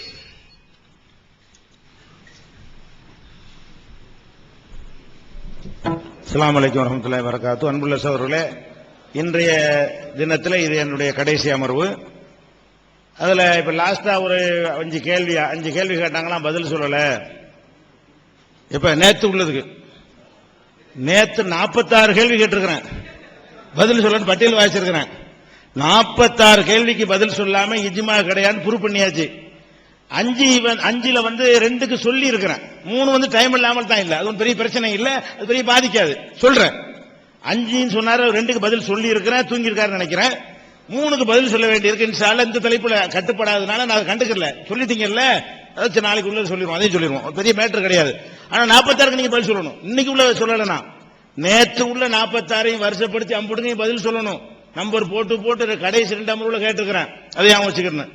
திரும்பவும் அபூஜஹலை நீங்க மோசமான ஆள் ஒருத்தர் சொல்லுவதா இருந்தா எப்படிப்பட்டவன், நான் சொன்னேன்னு கன்ஃபார்ம் பண்ணி சொல்வதா இருந்தா எப்படிப்பட்டவன் கேட்கிறாருன்னா இவர் எப்படிப்பட்டவன் அப்படி நான் கேட்பேன். பாருங்க, அவர் கேட்கிறாரு பாருங்க. அல்லாஹ் உங்க விஷயத்துல வெறுக்கிறான். என்னத்தை வெறுக்கிறான்? கீழ வக்கா, வதந்திகளை பரப்புறது. இப்படி சொன்னாப்பா கிளப்பி விடுறது எதையா அப்படி சொல்லிச்சு, இப்படி சொல்லப்பட்டிருக்கு, இந்த விஷயம் தெரியுமா உனக்கு? காலும் இருக்காது, தலையும் இருக்காது, பரப்பி விட்டு ஒரு பெரிய அந்தியை உண்டாக்கி ஜனங்களுக்கு மத்தியில் குழப்பத்தை உண்டு பண்றது. கீழ வக்கா, எதையும் பலமாக சிந்திக்காம பேச்சுக்கள் எடுத்து பரப்பி விட்டுறது. இது அல்லாஹ் வெறுக்கிறான். நான் போய் சொல்லுங்க, கேள்விப்பட்டேன், செவி வழி செய்தி சொல்லி பரவி விட்டது. அதனால வரக்கூடிய விளைவுகள் அவங்க யோசிக்கிறது இல்லை. இது செய்வதுன்ற சாதிக்கு அவரே பதில் சொல்லிட்டாரு. சரியா? அபூஜஹலுக்கு பதில் அதான். அபூஜஹலுங்கிற விமர்சனத்துக்கு சரி, அவர் அபூஜஹல் சொன்ன நினைச்சிருக்க. சரி, அடுத்ததா என்னன்னு கேட்டா சொன்ன விஷயங்களுக்கு வருவோம். இன்னொரு கிளிப் அந்த அழகான மனைவி அழகான மனைவி போட்டாச்சுல. இன்னும் அடுத்த கிளிப் அடுத்ததுக்கு அந்த அதுல இருந்து உள்ளதுக்கு கேள்வியா வச்சிடறேன். எனக்கு கேள்வி லிஸ்ட் நாங்கள் அதிகப்படுத்த வேண்டி இருக்குது. இமாமா இருக்கிறவருக்கு பொண்டாட்டி அழகா இருக்கணும். ஏன்பா பொண்டாட்டி அழகா இருக்கணுங்கிறதுக்கு பயங்கரமான ஒரு அற்புதமான விளக்கம் சொன்னாரு, கேட்டீங்க. இது பொண்டாட்டி அழகா இருந்தா தான் வேற ஆளுக்கு மேல ஆசைப்பட மாட்டான், இல்லாட்டி அஜரத்மார்கள் வேற மாதிரி போயிருவாங்க அப்படின்ற. அதான் இமாம் கொடுத்த தகுதி தானே பேசப்படுது. இமாம்களை எவ்வளவு கேவலப்படுத்தமா எழுதி வச்சுக்காங்கன்னு பாருங்க. அப்ப பொண்டாட்டி அழகா இல்லைன்னு வைங்க, நடக்கிறது வேறதான் அப்படின்னு சொன்னா இது இமாம்களை பெருமைப்படுத்துறதா? அதோட விட்டாலாச்சும் கொஞ்சம் பெருமையை மிஞ்சமா இருக்கும். இவர் என்ன செய்யறாருன்னா இன்னும் சிரமப்படுத்துறாங்கிறாரு. பொண்டாட்டி அழகா இருந்தாங்க வேற மாதிரி போக மாட்டான், இல்லாட்டி நான் அப்படித்தாங்க போவோம், அதுக்கு தாங்க சொல்லி இருக்கிறாருன்ற அளவுக்கு சொல்றாரு. இதெல்லாம் ஒரு அறிவுபூர்வமான விஷயமா? எவ்வளவு ஒரு தப்பான விஷயம். பொண்டாட்டி அழகா இருக்கிறது உளறிட்டாங்கன்னு சொல்ல வேண்டியதானே. பொண்டாட்டி அழகா இருக்கிறதுக்கு இமாமத்துக்கு என்ன சம்பந்தம்னு சொல்ல வேண்டியதானே. அதை கூட நியாயப்படுத்திடுவீங்களா? அப்ப அதையும் நீங்க நியாயப்படுத்தி வைக்க இழுத்து வைக்கிறதுக்காக அதையும் கேட்டுக்கிறேன். அடுத்து என்னன்னு கேட்டா, அதாவது சஹாபாக்களை பத்தி சொல்லும்போது அவங்க பர்லண்டா பர்லா, அவங்க சுண்ணத்துனா சுண்ணத்தா ஆமாங்கிறாரு. அவங்க பர்லுன்னு சொன்னா பர்லு தானா, அவங்க சுண்ணத்துன்னு சொன்னா சுண்ணத்தானா. நேற்று வரைக்கும் சொல்றாரு அவங்களுக்கு இல்லைன்றாரு, அவங்க ஏதாவது ஆதாரத்தை காட்டி சொன்னா தான் உண்டுங்கிறாரு. இப்ப என்ன செய்யறாரு, சஹாபாக்கள் பர்லுன்னா பர்லு தான், சுண்ணத்துனா சுண்ணத்தான். அப்ப பர்லு சுண்ணத்தை வந்து முடிவு செய்யற அதிகாரம் அவங்களுக்கு இருக்குங்கிற அளவுல நேற்று உள்ளதுக்கு அந்த கேள்விக்கு பதிலே சொல்லாம அதுக்கு மாற்றமா பேசிட்டு இப்ப சஹாபாக்களை புகழ்றோங்கிற பேர்ல அந்தர்பல்ட்டி அடிக்கிறாரு. அந்த கோபம் அதுக்கு தான் இன்னைக்கு வரைக்கும் இப்படி பேசுறீங்க பாருங்க, அதுக்கு தான் அந்த கோபமா பேசுறது, அதை வச்சுக்கிறங்க. அடுத்து என்ன, இப்படி எல்லாம் சஹாபாக்களை விமர்சித்தால் அவங்கள யாரும் நம்புவாங்களா? ஆனா விமர்சிக்கிற நாங்க தானப்பா சொல்றோம், ஹதீஸ் அறிவிக்கும் போது சஹாபாக்களை எடை போடாதேங்கிறோமே. நாணயத்தை கூட சொல்ல மாட்டோம், ரசூலுல்லாஹ் மேல போய் சொல்ல மாட்டார்கள் ஒரு சஹாபியும். இவ்வளவு நடந்து இருந்தாலும் அல்லாஹ்வுடைய ரசூல் விஷயத்துல நீங்க எப்படி சஹாபாக்களுக்கு வந்து சஹீஹ் லைஃப் பிரிக்க மாட்டீர்களோ, எந்த எந்த குரூப்பும் பிரிக்காதோ ஷியாக்களை தவிர நாங்களும் பிரிக்க மாட்டோம். சஹாபிய காரணம் காட்டி ஒரு ஹதீஸ் லைஃபுமா? அப்ப சஹாபாக்களோட நாணயத்தை நாங்க உரசிய பார்க்கலையே. நாணயத்தை நம்பாட்டி தான் குர்ஆனில் சந்தேகம் வரும். நாணயத்துல பர்ஃபெக்ட், பொய் சொல்ல மாட்டாங்க. குர்ஆன் என்று குர்ஆன் அல்லாத சொல்ல மாட்டாங்க. அவ்வளவு பேரும் சேர்ந்து ஒரு சஹாபி சொல்ல மாட்டார் நாணயத்தை. அப்ப நாணயத்தை சந்தேகிக்கல என்று நாங்கள் கொள்கையில் இருக்கும் பொழுது சந்தேகத்தை உண்டாக்குறார்கள். இதை நாங்க தான் மக்கள்கிட்ட சொல்றோம், கண்டிப்பா உண்டாக்க மாட்டோம். இப்போ சொல்றோம் ஹதீஸ்கள்ல சஹாபிக்கு அப்புறம் உள்ள அறிவிப்பாளர் தான் ஆய்வு பண்ணிக்கிட்டு இருக்கிறோம், நீங்களும் நாங்களும். நீங்க எப்படி அந்த அளவு கூட நாணயத்தை சந்தேகிக்கலையோ, இந்த விமர்சனம் பண்ணக்கூடிய நாங்களும் தான் நாணயத்தை சந்தேகிக்கல. அதனால இது ஒரு வாதம், இதுவும் உணர்ச்சி அடிப்படையில் தூண்டி விடுற மேற்று தானே தவிர இதுல வந்து அடிப்படை கிடையாது. அடுத்து என்ன, இந்த ஹஜ்ஜி உம்ரா விஷயமாக நான் ஒன்னு சொல்றேங்க. மார்க்கம் சொல்ல தகுதியானவரா இல்லையாங்கிறதான தலைப்பு. அது எப்ப என் மார்க்கம் சொல்ல தகுதி இல்லாம போவேன், இப்னு உமர் சொன்னார்னு உன்னை நான் சொன்னேன்ல, அது மாதிரி இந்த கிதாப்ல இல்லாம நானா இட்டு கட்டி இப்னு உமர் சொல்லாததை இவர் சொல்லிவிட்டார்னு நீங்க இருந்தா இவன்லாம் மார்க்கம் சொல்ல தகுதியா? நீங்க ரசூலுல்லாஹ் மேல கூட இட்டு கட்டி சொல்லுவீங்க, அது ஒரு விஷயம். நான் இப்னு உமர் சொன்னதாக கூட இட்டு கட்டி சொல்லிவிட்டேன் என்று சொன்னால் அப்ப நீங்க கேட்கலாம், நான் இருக்கிறத வாசிக்கிறீங்க, ஆமா அந்த வாசகம் தான் இருக்குன்னு நீங்களே அர்த்தமும் செஞ்சுட்டீங்க. வேற கிதாப்ல வேற மாதிரி இருக்கு, சரி வச்சுக்கிறோம். வேற கிதாப்ல வேற மாதிரி இருந்தா நான் பார்க்கலன்னு சொன்னா மார்க்கம் சொல்ல தகுதி இல்லாதால? நான் சொன்னது இருக்கா இல்லையாங்க? மார்க் இந்த மசாயில்ல எது சரிங்கிற விவாதமா இருந்தா அதுக்குள்ள நுழைஞ்சு பேசலாம். கேள்வி என்ன, நான் வந்து இப்னு உமர் வந்து முத்தாவை தடுத்தாரே, தமத்து ஹஜ்ஜை தடுத்தாரா இல்லையா? அதுல நான் உண்மை சொல்லி இருக்கிறேன். தடுத்ததை வந்து அவர் தடுத்திருக்கிறாரு, மகன் வந்து அதை எதிர்த்திருக்கிறாருன்ற அது உண்மையை சொல்லி இருக்கிறேன். அவர் கேட்கிறாரு, என் தந்தை ஒன்றை தடுத்திருந்து அல்லாஹ்வுடைய ரசூல் ஒன்றை அனுமதித்திருந்தால் யாருடைய சொல்லை ஏற்றுக்கொள்ள வேண்டும் அவர் கேட்கிறாருன்னு சொன்னேன். அது இருக்கு, நீங்களே வாசிப்பட்டீங்க. இப்ப நான் என்னுடைய கேரக்டரை உரசி பார்க்கறதுல இதுல எப்படி உரசி பார்ப்பீங்க? வேற வேற அறிவிப்புல என்னவெல்லாம் வருது தெரியுமா? தமத்துவ பற்றி ஏன் அவர்கள் சொன்னார்கள் தெரியுமா? அந்த விஷயத்துக்குள்ள நீங்க போறீங்க. இப்ப அது வந்து அந்த ஆய்வுல நுழைகிறதா இருந்தா சரியா தவறாங்கிறதுக்கு வேணா ஆய்வுக்கு எடுத்துக்கொள்ளலாம். இது என்ன கேரக்டர் எப்படி டேமேஜ் படுத்துது? நான் ஹதீஸ்ல உள்ள சஹாபாக்களை பற்றி சொன்ன அவ்வளவு ஹதீஸ்ல உள்ளதை சொல்றேன். இதுல கேரக்டரை வந்து டேமேஜ் பண்ற மாதிரி உள்ள விஷயத்தை வந்து நானா இட்டுக்கட்டியா சொல்லிவிட்டேன். மகன் எதிர்த்தாரா இல்லையா? வேற ஒருத்தர் என்ன சொன்னார் தெரியுமா, அவர் என்ன சொன்னார் தெரியுமான்னா அது அவரை சொல்லல, நான் ஏதாவது சொல்லியிருந்தா எடுத்துக்காட்டுங்க. இப்னு உமர் சொன்னாரா இல்லையா? சொன்னதை நான் சொல்லி இருக்கும்போது நான் எப்படி மார்க்கம் சொல்ல தகுதி இல்லாத ஆயிருவேன்? இதுதான் டாபிக். அது உள்ள மசாயிலுக்குள்ள நான் போகாத காரணம் என்ன, நிறைய சொல்ல வேண்டி இருக்கிறது. இப்ப என்ன தலைப்பு, இவரெல்லாம் மார்க்கம் சொல்ல தகுதியான்னு கேட்கறீங்கல்ல, இது எப்படி மார்க்கம் சொல்ல தகுதியை தடுக்கும்? அதே மாதிரி இதை பாக்குறேன், உமர் இல்லானவர்கள் அறியாம இதை அந்த செய்தி கிடைக்காமல் இருந்திருக்கும், அதனால செஞ்சாங்க. அவங்களுக்கு தெரிஞ்சுதான் தடுத்தாங்கன்னு அவர் என்ன செய்யறாரு, ஒரு செய்தியை காட்டுறாரு.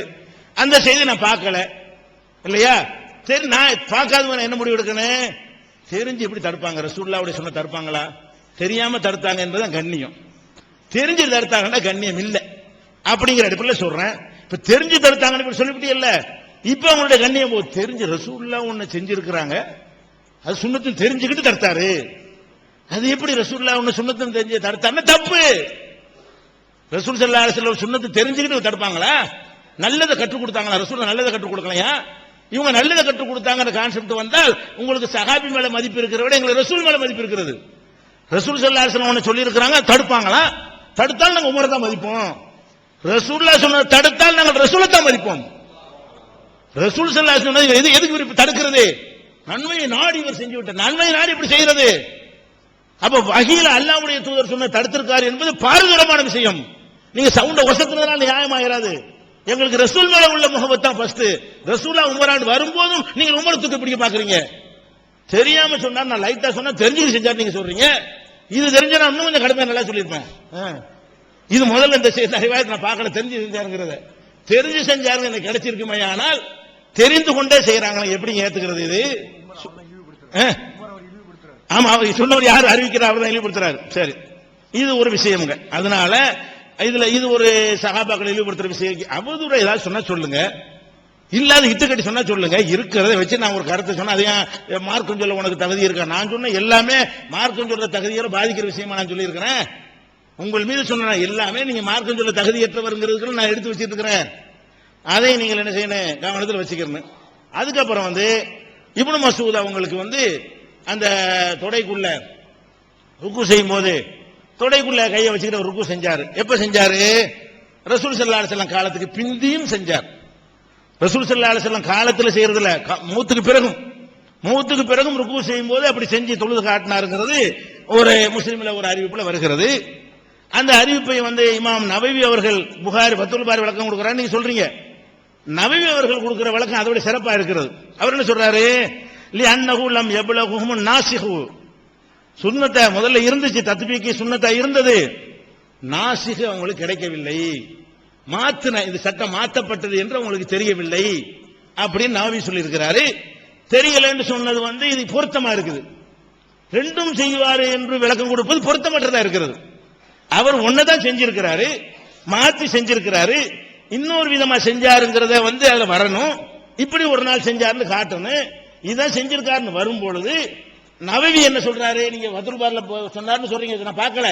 அப்படி இருக்குமையானால் இப்னு ஹஜர் விளக்கத்தை விட இமாம் முஸ்லிம் நவவி அவர்களுடைய விளக்கம் சிறப்பா இருக்குது. அவர் என்ன சொல்றாரு? நாசிஹ் அவங்க தெரியவில்லை, இந்த சட்டம் மாற்றப்பட்ட விஷயம் தெரியாமல் அதை செஞ்சிட்டாங்க. ரெண்டு சுன்னத்து என்பதற்காகத்தான் செஞ்சாருங்கிறீங்க. இது என்ன? இப்ப இப்னு ஹஜர் சொந்தமா தானே விளக்கம் சொல்றாரு. ரெண்டு அது வேற. அப்ப ரெண்டு சுன்னத்து என்கிற ஒரு அடிப்படையில் சொன்னாங்க என்ற விளக்கத்தை விட இந்த விஷயத்துல தெரியாமல் இருந்து. அப்ப நான் கேட்கிறேன், நவவி எவ்வளவு திமிர் பிடிச்சவர் பார்த்தீர்களா? ரசூலுல்லாஹ் அந்த சுன்னத்து இல்லையா? இப்னு மஸ்ஊத் தெரியலையா? யார் சொல்றாங்க? அப்படி கேளுங்க. நவவி சொல்லியிருக்காரு. எனக்கு கேட்ட மாதிரி நவவி மேல கோவப்பட்டீங்களா? இதெல்லாம் மேட்டரே இல்லைங்க. ஆய்வு நிறைய வருதுங்க கிதாபுகள்ல. எனக்காக அப்படி தேடி பிடிச்சிட்டு இருக்கிறாரு. இதெல்லாம் ஆய்வு சம்பந்தப்பட்ட விஷயம். என்ன மேலே ஒவ்வொரு மனிதனுக்கு சொல்றதுல சில தோரணைகள் டிஃபரெண்ட் இருக்கும். நீங்க எல்லாம் எவ்வளவு அடிச்சாலும் செய்றீங்க, ஒண்ணு கண்டுக்காம பேசுறீங்க, பதிலே சொல்லாட்டாலும் சொன்ன மாதிரி பேசுறீங்க. அது உங்க ஸ்டைலு. எனக்கு சில விஷயங்களை ஒரு தப்பான என்ன புழுவு தப்பா சொல்றாங்களோ கொஞ்சம் கடுமையா நான் பேசி போடுவேன். அது எனக்கு உள்ள ஸ்டைலு. அந்த மனிதனுங்கிற ஸ்டைல்ல என்னுடைய தோரணைகள் சில மாற்றங்களுக்கு சொல்லுங்க, நான் அதைத்தான் திருத்திக் கொள்ளலாம். நீங்க சொன்னீர்களே, ஆனால் தேவையற்றதை எந்த மாதிரி ஒரு டைப்பா சொல்றீங்க. அது விஷயம் மெசேஜ் அதுதான், அதுதான் கருத்து, அதுதான். அது சொல்ற விதங்கள் ஆளால் இவர் சொல்ற ஸ்டைல்ல நான் போகணும், எனக்கு சட்டம் இருக்குதா? அல்ல அவர் ஸ்டைல்ல நான் பேசணும் இருக்குதா? இப்ப கூட நிறைய சகோதரர் சொன்னாங்க, அந்த காலத்துல நீங்க நம்ம நெருப்பு பறக்கிற மாதிரி பேசுவீங்க, இப்ப டிப்ளமேட்டிக்கா பேசுறீங்க அப்படின்னு கேட்கறாங்க. உள்ள வேகத்தை காணும். அஸ்ஸலாமு அலைக்கும் வரஹ்மத்துல்லாஹி வபரகாத்துஹு. அருமை சகோதரர்களே, இன்றைய இறுதி அமர்வு உடைய நிலையிலே நான் பேசுகிறேன். இப்னு உமர் ரலியல்லாஹு அன்ஹு சொல்லாததை நான் இட்டுக்கட்டியா சொன்னேன். அவர் சொன்னதை தானே சொன்னேன். சில வாசகத்தை நான் விட்டுட்டேன், அது வேற ரிவாயத்துல வந்திருக்குது. நான் அது உங்களுக்கு எடுத்து சொல்லும் ஒரு பெரிய மனுஷனை விமர்சனம் செய்யுதுன்னா அவரை பத்தி வந்திருக்கக்கூடிய ரிவாயத்து இவருக்கு தெரியாம இருக்கு. இவர் ரொம்ப விளக்கமானவர், எனக்கு நல்லா தெரியும், ரொம்ப விவரமானவர், பார்க்காம இருக்கிறேன்னு சொல்றது இல்ல. ஹஜ்ரத் உமரை பற்றி விமர்சிக்க இறங்கின நீங்க, தமத்துடைய சட்டத்தை சொல்ல போற நீங்க, இது எங்கேயோ தெரியாத ஏனாதான கிதாபுல இல்ல, இமாம் அஹமதுல இருக்குது. அகமது அகமது அன்றாட சொல்றீங்க, அதுலதான் இந்த ஹதீஸ் இருக்குது. அபூதாவுதுல இது போன்ற ஹதீசுகளுடைய நிலைகள்லாம் அஹ்மதுல, தாவூதுல, நசையில, பைஹக்கில இத்தனை ஹதீசுகள் இருக்குது. இத பார்க்கல, நான் அதை சொன்ன வார்த்தையை மாத்தினா எங்க எவ்வளவு பெரிய மோசம். சொன்ன வார்த்தையில இடையில சொல்லிட்டு மேல உள்ளதையும் கீழே உள்ளதையும் விட்டுட்டு சொன்னா அதுக்கு என்ன பேரு? வேற ரிவாயத்துகள் தான் இருக்குது, இல்லன்னு சொல்லல. தேடி புடிச்சு எடுக்கிறீங்க, வெறும் அந்த வார்த்தை மட்டும் இருக்கிற ரிவாயத்தா. எதுக்கு உமரை குறை சொல்றதுக்காக வேண்டி? இல்லாட்டி நியாய பார்வை இருந்துருச்சுன்னா மொத்தமா எடுத்திருக்கணும், எடுத்து பார்த்து சொல்லி இருக்கணும். அப்புறம் ஒண்ணு தெரிஞ்சு இப்னு உமர் சொல்லி இருக்கிறாரா, உமர் சொல்லி இருக்கிறாரா, இது அவரை இழிவுபடுத்துறது. யாரு இழிவுபடுத்துறாங்கன்னு தெரியும். கிளிப்ஸ்ல பாத்தீங்கன்னா சஹாபாக்களை என்ன மாதிரி அவங்க மதிச்சாங்க, எவ்வளவுலாம் அவங்க விவரம் அவங்க சொன்னாங்க, வரலாறுங்கிற ரீதியில் அவங்க கொடுத்த அடைமொழிகள் என்ன. நான் இன்னும் நிறைய இருக்குது சஹாபாக்களை பத்தி சொன்னத, கிரிமினல் கேடிக்கு என்னென்னமோ இப்படியெல்லாம் வார்த்தைகளை பயன்படுத்தி இவங்க மதிச்சாங்களாம். உமர் ரலியல்லாஹு அன்ஹு இந்த விஷயத்தை சொல்லி தெரிஞ்சுக்கிட்டே தடுத்தாருன்னு சொன்னா அவரை இழிவுபடுத்துறமா. ரசூலுல்லாஹி ஸல்லல்லாஹு அலைஹி வஸல்லம் பள்ளிவாசலுக்கு தொழுக போவாங்க. ஹஜ்ரத் இப்னு மஸ்ஊதுடைய அறிவிப்பு இருக்குது. அவங்கள இந்த பள்ளியில செருப்பு போட்டு தொழுகிறதையும் பார்த்தேன், செருப்பை கழட்டிட்டு தொழுகிறதையும், செருப்பு இல்லாம தொழுகிறதையும் பார்த்தேன். ரெண்டு விதமா ரிவாயத்து இருக்கு. இன்னைக்கு செருப்பு கழட்டிட்டு வாப்பான்னு யாராவது முத்தவள்ளி சட்டம் போட்டாரு, பேசுமாம சட்டம் போட்டாரு, அல்லது யாராவது ஊருக்காரங்க சட்டம் போட்டாங்கன்னா கேவலப்படுத்திட்டாங்க. ரெண்டு வகையா இருக்குல்ல, ஒன்ன மட்டும் ஏன் பிடிச்சாரு அப்படியா சொல்லுவான். தமத்தும் ஜாயிஸ், இப்ராதும் கூடும். ரெண்டுல எது சிறப்புங்கிறத தேர்ந்தெடுக்கக்கூடிய உரிமை ஜனாதிபதிக்கு இருக்குது. மக்களுக்கு நல்லதை சொல்லணுங்க கூடிய முறையில சொல்றாரு. அது ஆகாது, இதுதான் கூடும் சொல்லி இருந்தா தான் கஷ்டம். அதுவும் கூடும் இதுவும் கூடும், அதுக்கு பல காரணங்களா. இன்ன அத்தம்மல் உமரத்தி அப்ரிதுஹா, அவர் காரணங்களையும் சொல்றாரு. நேர குறைவினால் நான் அதை விட்டுட்டு போறேன், இதெல்லாம் சொல்லி அவர் ஒரு ஐயா சொல்றாருன்னு சொன்னா அதை இழிவுபடுத்துறதா? அதனால அவர் முறையா சொன்னதுதான். அதே மாதிரி இப்னு மஸ்ஊத் ரலியல்லாஹு அன்ஹுக்கு மன்சூகானது தெரியாம போச்சுன்னு இன்னொருத்தர் சொன்னாராம். அவருக்கு தெரியாம போச்சுங்க. அவர் வயசெல்லாம் தொடக்குள்ள கையை கட்டிட்டு அவர் ருக்கு செய்யறாரு. மத்தவங்கெல்லாம் முட்டுக்காலத்தானே பிடிச்சிருப்பாங்க, அதை பார்த்து கூட அவருக்கு ஞாபகம் வரலையா? அல்லது மத்தவங்க சொல்றாத, அபூபக்கர் இருந்தாங்க, உமர் இருந்தாங்க, உஸ்மான் இருந்தாங்க, அலி இருந்தாங்க, சக சகோதரர் இருந்தாங்க. ஏப்ப மாற்றப்பட்ட விஷயத்தை போய் கையை வச்சுக்கிட்டு இருக்க, எடுங்கன்னு சொல்ல வேணாமா? யாருமே சொல்லலையே. அவர் அவருடைய பொங்கலை செய்கிறாரு, அவருடைய ஸ்டைல்ல இருந்தாரு. அண்ணன் அவர் ஸ்டைல்ல இருக்கிறாரு, நான் ஏன் ஸ்டைல்ல இருக்கிறேன். இதுதான் உள்ளது. யாருக்கு எந்த ஸ்டைல் பிடிக்குதோ எடுத்துக்கங்க, அது ஒண்ணு தப்பா இல்ல. அப்படி தைரியமா இருக்கிறது, தைரியமா காட்டுறது, இதெல்லாம் நமக்கு கை வந்த கலை. எல்லாமே நம்மளும் அறிந்துதான் இருக்கிறோம். நம்மளும் ஒண்ணும் சுத்த முட்டாளுகளா இல்ல. அதனால அருமை சோழல் அந்த ஸ்டைல்லாம் விட்டுருங்க, ஹக்க சொல்லுங்க, சத்தியத்தை சொல்லுங்க. இது ரெண்டு விதமா வந்திருக்குதுன்னு சொன்னா ரெண்டையும் செஞ்சுட்டு போங்கன்னு சொல்லிட்டு போக வேண்டியதானா? நவவியுடைய பேச்சத்தான் எடுக்கணும், இப்னு ஹஜர் இங்க தள்ளிடணும், என்ன நியாயம்? சொல்றான், ரெண்டையும் எடுத்துக்கிட்டா அந்த சஹாபிக்கு மரியாதை இருக்கும். ஒன்ன வச்சுக்கிட்டு ஒண்ணு தெரியாம போச்சுன்னா ஒன்னு அறியாம இருந்தாருன்னு வரும். வயசெல்லாம் அறியாம செஞ்சுக்கிட்டு மத்தவங்க எல்லாம் சொல்லலன்னு வரும். அதனால இது முறையான விளக்கம் அவர் கொடுத்தது சரியல்ல. நான் அடுத்து கடைசி அமர்வா இருக்கிறதுனால கொடுத்த அதுலயும் 46 கேள்வி கொடுத்த, பூரா குப்பை கேள்வி. அது நாங்க பார்த்துக்கிட்டு தானே இருந்தோம். குப்பைகளை பார்த்துட்டு அந்த எல்லாமே இஜ்மாண்டு பட்டன்ல தட்டி விட்டுட்டு பூராத்தையுமே செட்டப் பண்ணி கொண்டாந்து கொடுத்து இஜ்மா இஜ்மா அந்த இமாம் இப்னு இப்பான்னு சொன்னாரு, அந்த இப்பான்னு சொன்னாரு, கேள்விகள் அது. அதனால எதை கவனிக்க முடிச்சோ கவனிக்கிறோம், கொடுக்க வேண்டியதை கொடுத்துட்டோம். 7வது கேள்வி, ஹப்ஸ் இப்னு ஆமர் தமது மனைவி பாத்திமாவை ஒரே நேரத்தில் 3 தலாக் விட்டார்கள், அதை நபி ஸல்லல்லாஹு அலைஹி வஸல்லம் அவர்கள் ஏற்றார்களா என்று நாம் தரப்பு கேள்விக்கு பதில் கடைசி வரை தரவே இல்லை. ஒரு தலாக்கு கொடுத்த உடனேயே அந்த பெண் அந்நியமாகி விடுகிறாள் என்றால் மீண்டும் நிக்காஹ் செய்யாமல் சேர்த்துக் கொள்ளலாம் என்று பிஜே கூறினார். இது ஹராம் இல்லையா என்ற கேட்ட கேள்விற்கு தெளிவான பதில் கடைசி வரை இல்லை. 3 தலாக் ஒரு தலாக்கு தான் என்ற வளமை இருந்த நிலையில் உமர் ரலியல்லாஹு அன்ஹு, அலி ரலியல்லாஹு அன்ஹு, இப்னு மஸ்ஊத் ரலியல்லாஹு அன்ஹு, இம்ரான் இப்னு ஹுசைன் ரலியல்லாஹு அன்ஹு, முகீரா இப்னு ஷுபா ரலியல்லாஹு அன்ஹு, இப்னு அப்பாஸ் ரலியல்லாஹு அன்ஹு உட்பட பல ஏராளமான நபித்தோழர்கள் ஏன் மாற்றமாக தீர்ப்பு வழங்கினார்கள் என்பதற்கு கடைசி வரை பதில் தரவில்லை. நபியின் வழி இதுதான் என்று நன்றாக தெரிந்து கொண்டே சுன்னத்திற்கு மாற்றமாக வேண்டுமென்றே உமர் அவர்கள் சட்டம் இயற்றினார்கள் என்றீர்கள். நபி வழிக்கு மாற்றம் செய்தவர் எப்படி ஹலீஃபாவாக இருந்தார்? பதில் இல்லை. பால்குடி தாய்மார்களுக்கு பராமரிப்பு சொத்தில் பங்கு போன்றவைகள் இல்லை என்பதற்கு இஜ்மாவை தவிர்த்து விட்டு வேறு ஏதாவது ஒரு வழியில் பதில் தாருங்கள் என்று கேட்டோம். கடைசி வரை பதில் இல்லை. மாதவிடாய் காலத்தில் விடப்படும் நோன்புகளை கலாச்சாரங்களை செய்வதற்கு இஜ்மா இல்லாமல், அதாவது ஹதீஸுடைய இஜ்மாவோட அந்த ஹதீஸையும் சேர்த்து இஜ்மாவுடைய அடிப்படையில் தான் செய்திருக்கிறோம். இதுக்கும் பதில் இல்ல. பிரயாணத்தில் மகரிபு ஃபஜ்ர் தொழுகையுடைய அதுவும் அந்த ஹதீஸுடைய அடிப்படையில் அது இஜ்மா அமைந்தது. 2 ரக்காத்து தான் அசல்ல இருந்துச்சு என்ற அடிப்படையில் அல்ல என்ற நாங்க பதில் சொன்னோம். இதுக்கு பதில் இல்ல. உமர் ரலியல்லாஹு அன்ஹு அவர்களின் தலாக்கு தீர்ப்பு ஜுபைர் இப்னு அவாம் போன்ற சிலர் எதிர்த்ததாக கூறியதற்கு சனது கேட்டோம். கடைசி வரை பதில். ஆண்டுதோறும் ஜக்காத்து தர வேண்டும் என்பதற்கு ஏராளமான நபிமொழிகள் ஆதாரமாக இருக்கும் பொழுது ஒரு முறை ஜக்காத் என்ற சட்டத்திற்கு குர்ஆன் ஹதீஸுடைய ஆதாரம் தெளிவாக கேட்டோம். பதிலே தரல. 80களில் இருந்து எந்த காலத்திலும் நபி தோழர்களை ஆதாரமாக ஏற்றுக்கொண்டதில்லை என்று கூறினீர்கள். 86ல் சொன்னதை எடுத்துக்காட்டியும் தங்களிடமிருந்து எந்த பதிலும் வரவில்லை. எந்த காலத்திலுமே சஹாபாவை ஏற்றுக்கலன்னு சொன்னீங்க. அது 80 கலா இருந்தா என்ன, 80 இருந்தா என்ன, எந்த காலத்திலும் நம்ம சொல்லல. அப்ப 80 நீங்க 53 இருந்தே சொல்லிருக்க மாட்டீங்க. அப்படிங்கிறது அர்த்தம் என்ன? அது எந்த காலத்திலும் நான் சொன்னது இல்லைங்கிறீங்க. அப்படின்னு நீங்க 86ல் தாபியீன்களை முன்னிலைப்படுத்தவே சொல்லிவிட்டு எந்த காலத்திலும் சொன்னதில்லை என்று பச்சை போய் சொன்னது ஏன்? பதில் இல்ல. தண்ணீர் அல்லாத மற்ற பானங்களை கொண்டு ஒது செய்வது கூடாது என்பதற்கு இஜ்மாவை விட்டு வேறு ஆதாரம் எங்கே? பதில் இல்ல. பாட்டி பேத்தி போன்றவர்களை மணப்பது ஹராம் என்பதற்கு இந்த ஹராம் என்ற சட்டத்தை சொல்லுவதற்கு இஜ்மாவை தவிர்த்து வேற ஏதாவது பதில் இருந்தால் கொடுங்கள் என்று கேட்டோம். பதில் இல்ல. வஅபுது ரப்பக ஹத்தா யஅதியக்கல் என்ற யகீன் என்ற திருமறையில் வசனத்தில் உள்ள யகீன் என்ற வார்த்தைக்கு மரணம் என்ற பொருளா என்ற கேள்விக்கு இஜ்மா அல்லாத வழியில் ஏதாவது பதில் இருந்தா தாருங்கன்னோம். பதில் கொடுக்கல. ஜகாத் விஷயத்தில் 13 பேர் கொண்ட குழு சேர்ந்து எடுத்த முடிவை நீங்கள் சம்பந்தப்பட்டவர்கள் அங்கீகரிக்கப்பட்டவர்களே அதற்கு என்ன பேர் என்று கேட்டோம். ஆனால் அதுக்கு கடைசி வரைக்கும் பதில் இல்ல. இஜ்மான்றதை ஒத்துக்கறல.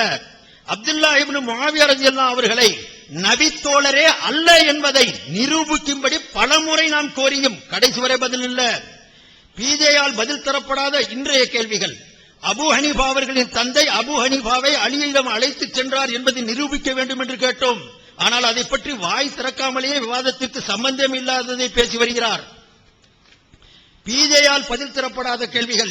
இப்னு தைமியா சம்பந்தப்பட்ட செய்திகளுக்கு தெளிவான பதில் இல்லை. அபூ ஹனீஃபா அவர்களின் தந்தை அபூ ஹனீஃபா எந்த காலத்தில் நபி தோழர்களை நாங்கள் ஏற்றுக்கொள்ளவில்லை என்பதை நாம் பதில் கூறிய பின் சம்பந்தமாக நாம் கேட்ட கேள்விகளுக்கு பதில் இல்லை. குர்ஆன் ஓதுவதை விட ஃபிக்ஹ் கிதாபை படிப்பது சிறந்தது என்று கிதாபில் இருப்பதாக கூறினீர்கள். அதை நிறுத்தால் அந்த கிதாபையே எரித்து விடுவதாக சொன்னோமே. பதிலே இல்ல. காற்று விட்டு தொழுகையை முடிப்பது சம்பந்தமான ஏராளமான கேள்விகள் கேட்டும் கடைக்கும் பதில் இல்ல. ஆதாரம் கிடைக்காமல் ஒரு விஷயத்தை சமுதாயத்திலும் பொது செய்தியாக பதிவு செய்யலாமா என்ற கேள்வி கேட்டும் பதில் தரல. ஹகீகத் என்ற உருது கிதாபு சம்பந்தமான எங்களின் எந்த சந்தேகத்திற்கும் பிஜே பதில் தரல. 9 கிலாஸ் சாராயம் குடிக்கலாம் என்று பிஜே கூறியதற்கு பதிலை கேட்டோம். ஆனா பதிலே தரல.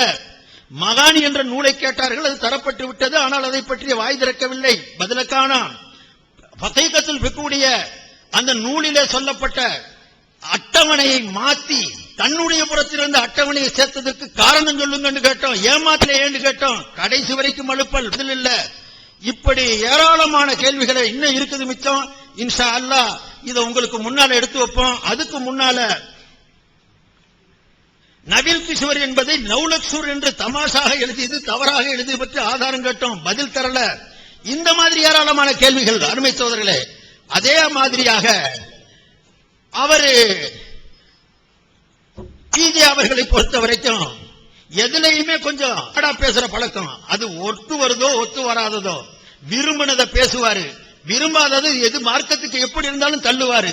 இதுக்கு உதாரணமாக ஒரு விஷயம் சொல்லணும்னு சொன்னா ஊழலை பத்தியும் கூட அவர் வரவேற்றிருக்கிறார். வெளியே சொல்லும் போது ஊழல் கூடாது, அது கூடாது, இது கூடாதுன்னு ரொம்ப உற்சாகமா பேசுவார். ஆனா என்னடா அதெல்லாம் சகஜம், அதெல்லாம் ஊழல்லாம் செய்வோம் அப்படின்னு பேசின பேச்ச கேளுங்க கிளிப்ஸ்ல. அதோட அல்லாஹ்வுடைய கிருபையில இன்ஷா அல்லாஹ் இன்றைய அமர்வு முடிவு செய்வோம். ஊழல் பண்ணாட்டி ஆட்சியில் இருக்க முடியாது. அதான் எங்களுக்கு நல்லா தெரியும். நாங்க யாரும் பண்ணலன்னு சொல்ல மாட்டோம். பாமுக பொறுத்த வரைக்கும் யாரும் பண்ணலன்னு சொல்ல மாட்டோம். சேனை எடுத்தா புறங்க எனக்குவான் அளவு கொஞ்சம் கூட குறைய இருக்கும். அப்படித்தான் போய் பார்க்கணுமே தவிர நான் ஊழலே பஞ்சாயத்து போர்டுல தேர்ந்தெடுத்த ஒரு வார்டு மெம்பர் பண்றான், ஒரு எம்எல்ஏ பண்ண மாட்டானா, ஒரு எம்பி பண்ண மாட்டானா? பண்ணுவான். பண்ணாட்டி ஏங்க 7 கோடி 10 கோடி வணங்கிச்சா அது குத்தம் இல்ல. அதெல்லாம் ஊழலாம் செய்திருக்கலாம். அதனால என்ன குறை வந்துட போகுது? ஊழல் தான் அரசியல். நாங்களும் சேர்ந்து தான் செஞ்சிருக்கிறோம். இது வாக்குமூலமாவே கொடுத்திருக்கிறாங்க. எது விரும்பினாரோ அது இன்னும் இல்ல, பிரச்சனை இல்ல. இந்த முறையிலேயே ஒரு மார்க்கத்துடைய அனுஷ்டாங்களையும் எடுத்து வச்சுக்கிட்டு அருமை சகோதரர்களே மக்களை குழப்பக்கூடிய வேலையை அவர் செய்துகிட்டு இருக்கிறாங்க. அதனால நாம தீன பாதுகாப்பதற்காக வேண்டி, நம்முடைய ஈமான பாதுகாக்கிறதுக்காக வேண்டி எதை நீங்க முறை என்று கருதுகிறீர்களோ உங்களுக்கு உரிமை இருக்குது. யாரையும் யார் மேலேயும் நிர்பந்தம் செய்ய முடியாது. தீனுடைய காரியங்களை நம்ம குர்ஆன் ஹதீஸுடைய அடிப்படையில, அந்த குர்ஆன் ஹதீஸுடைய அடிப்படை எங்க இருந்து எடுக்கணும் அதுலங்க வேணும். அப்போ சஹாபாக்கள் ஃபர்துன்னா ஃபர்தா, வாஜிபுன்னா வாஜிபா, சுன்னத்துன்னா சுன்னத்தா, அவங்களுக்கு என்ன உரிமை இருக்குன்னு திரும்ப திரும்ப கேட்கிறார். ஒரு சஹாபாவோட சஹாபாக்கள்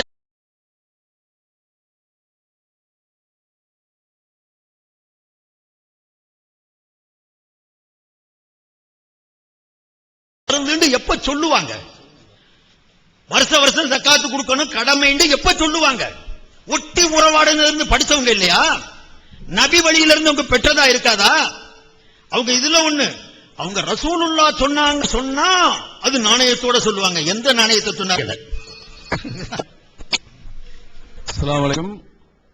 நாளை காலை 10 மணிக்கு வந்துருவோம். ஒரு 10 நிமிஷம் முன்னாடியே வந்துருங்க.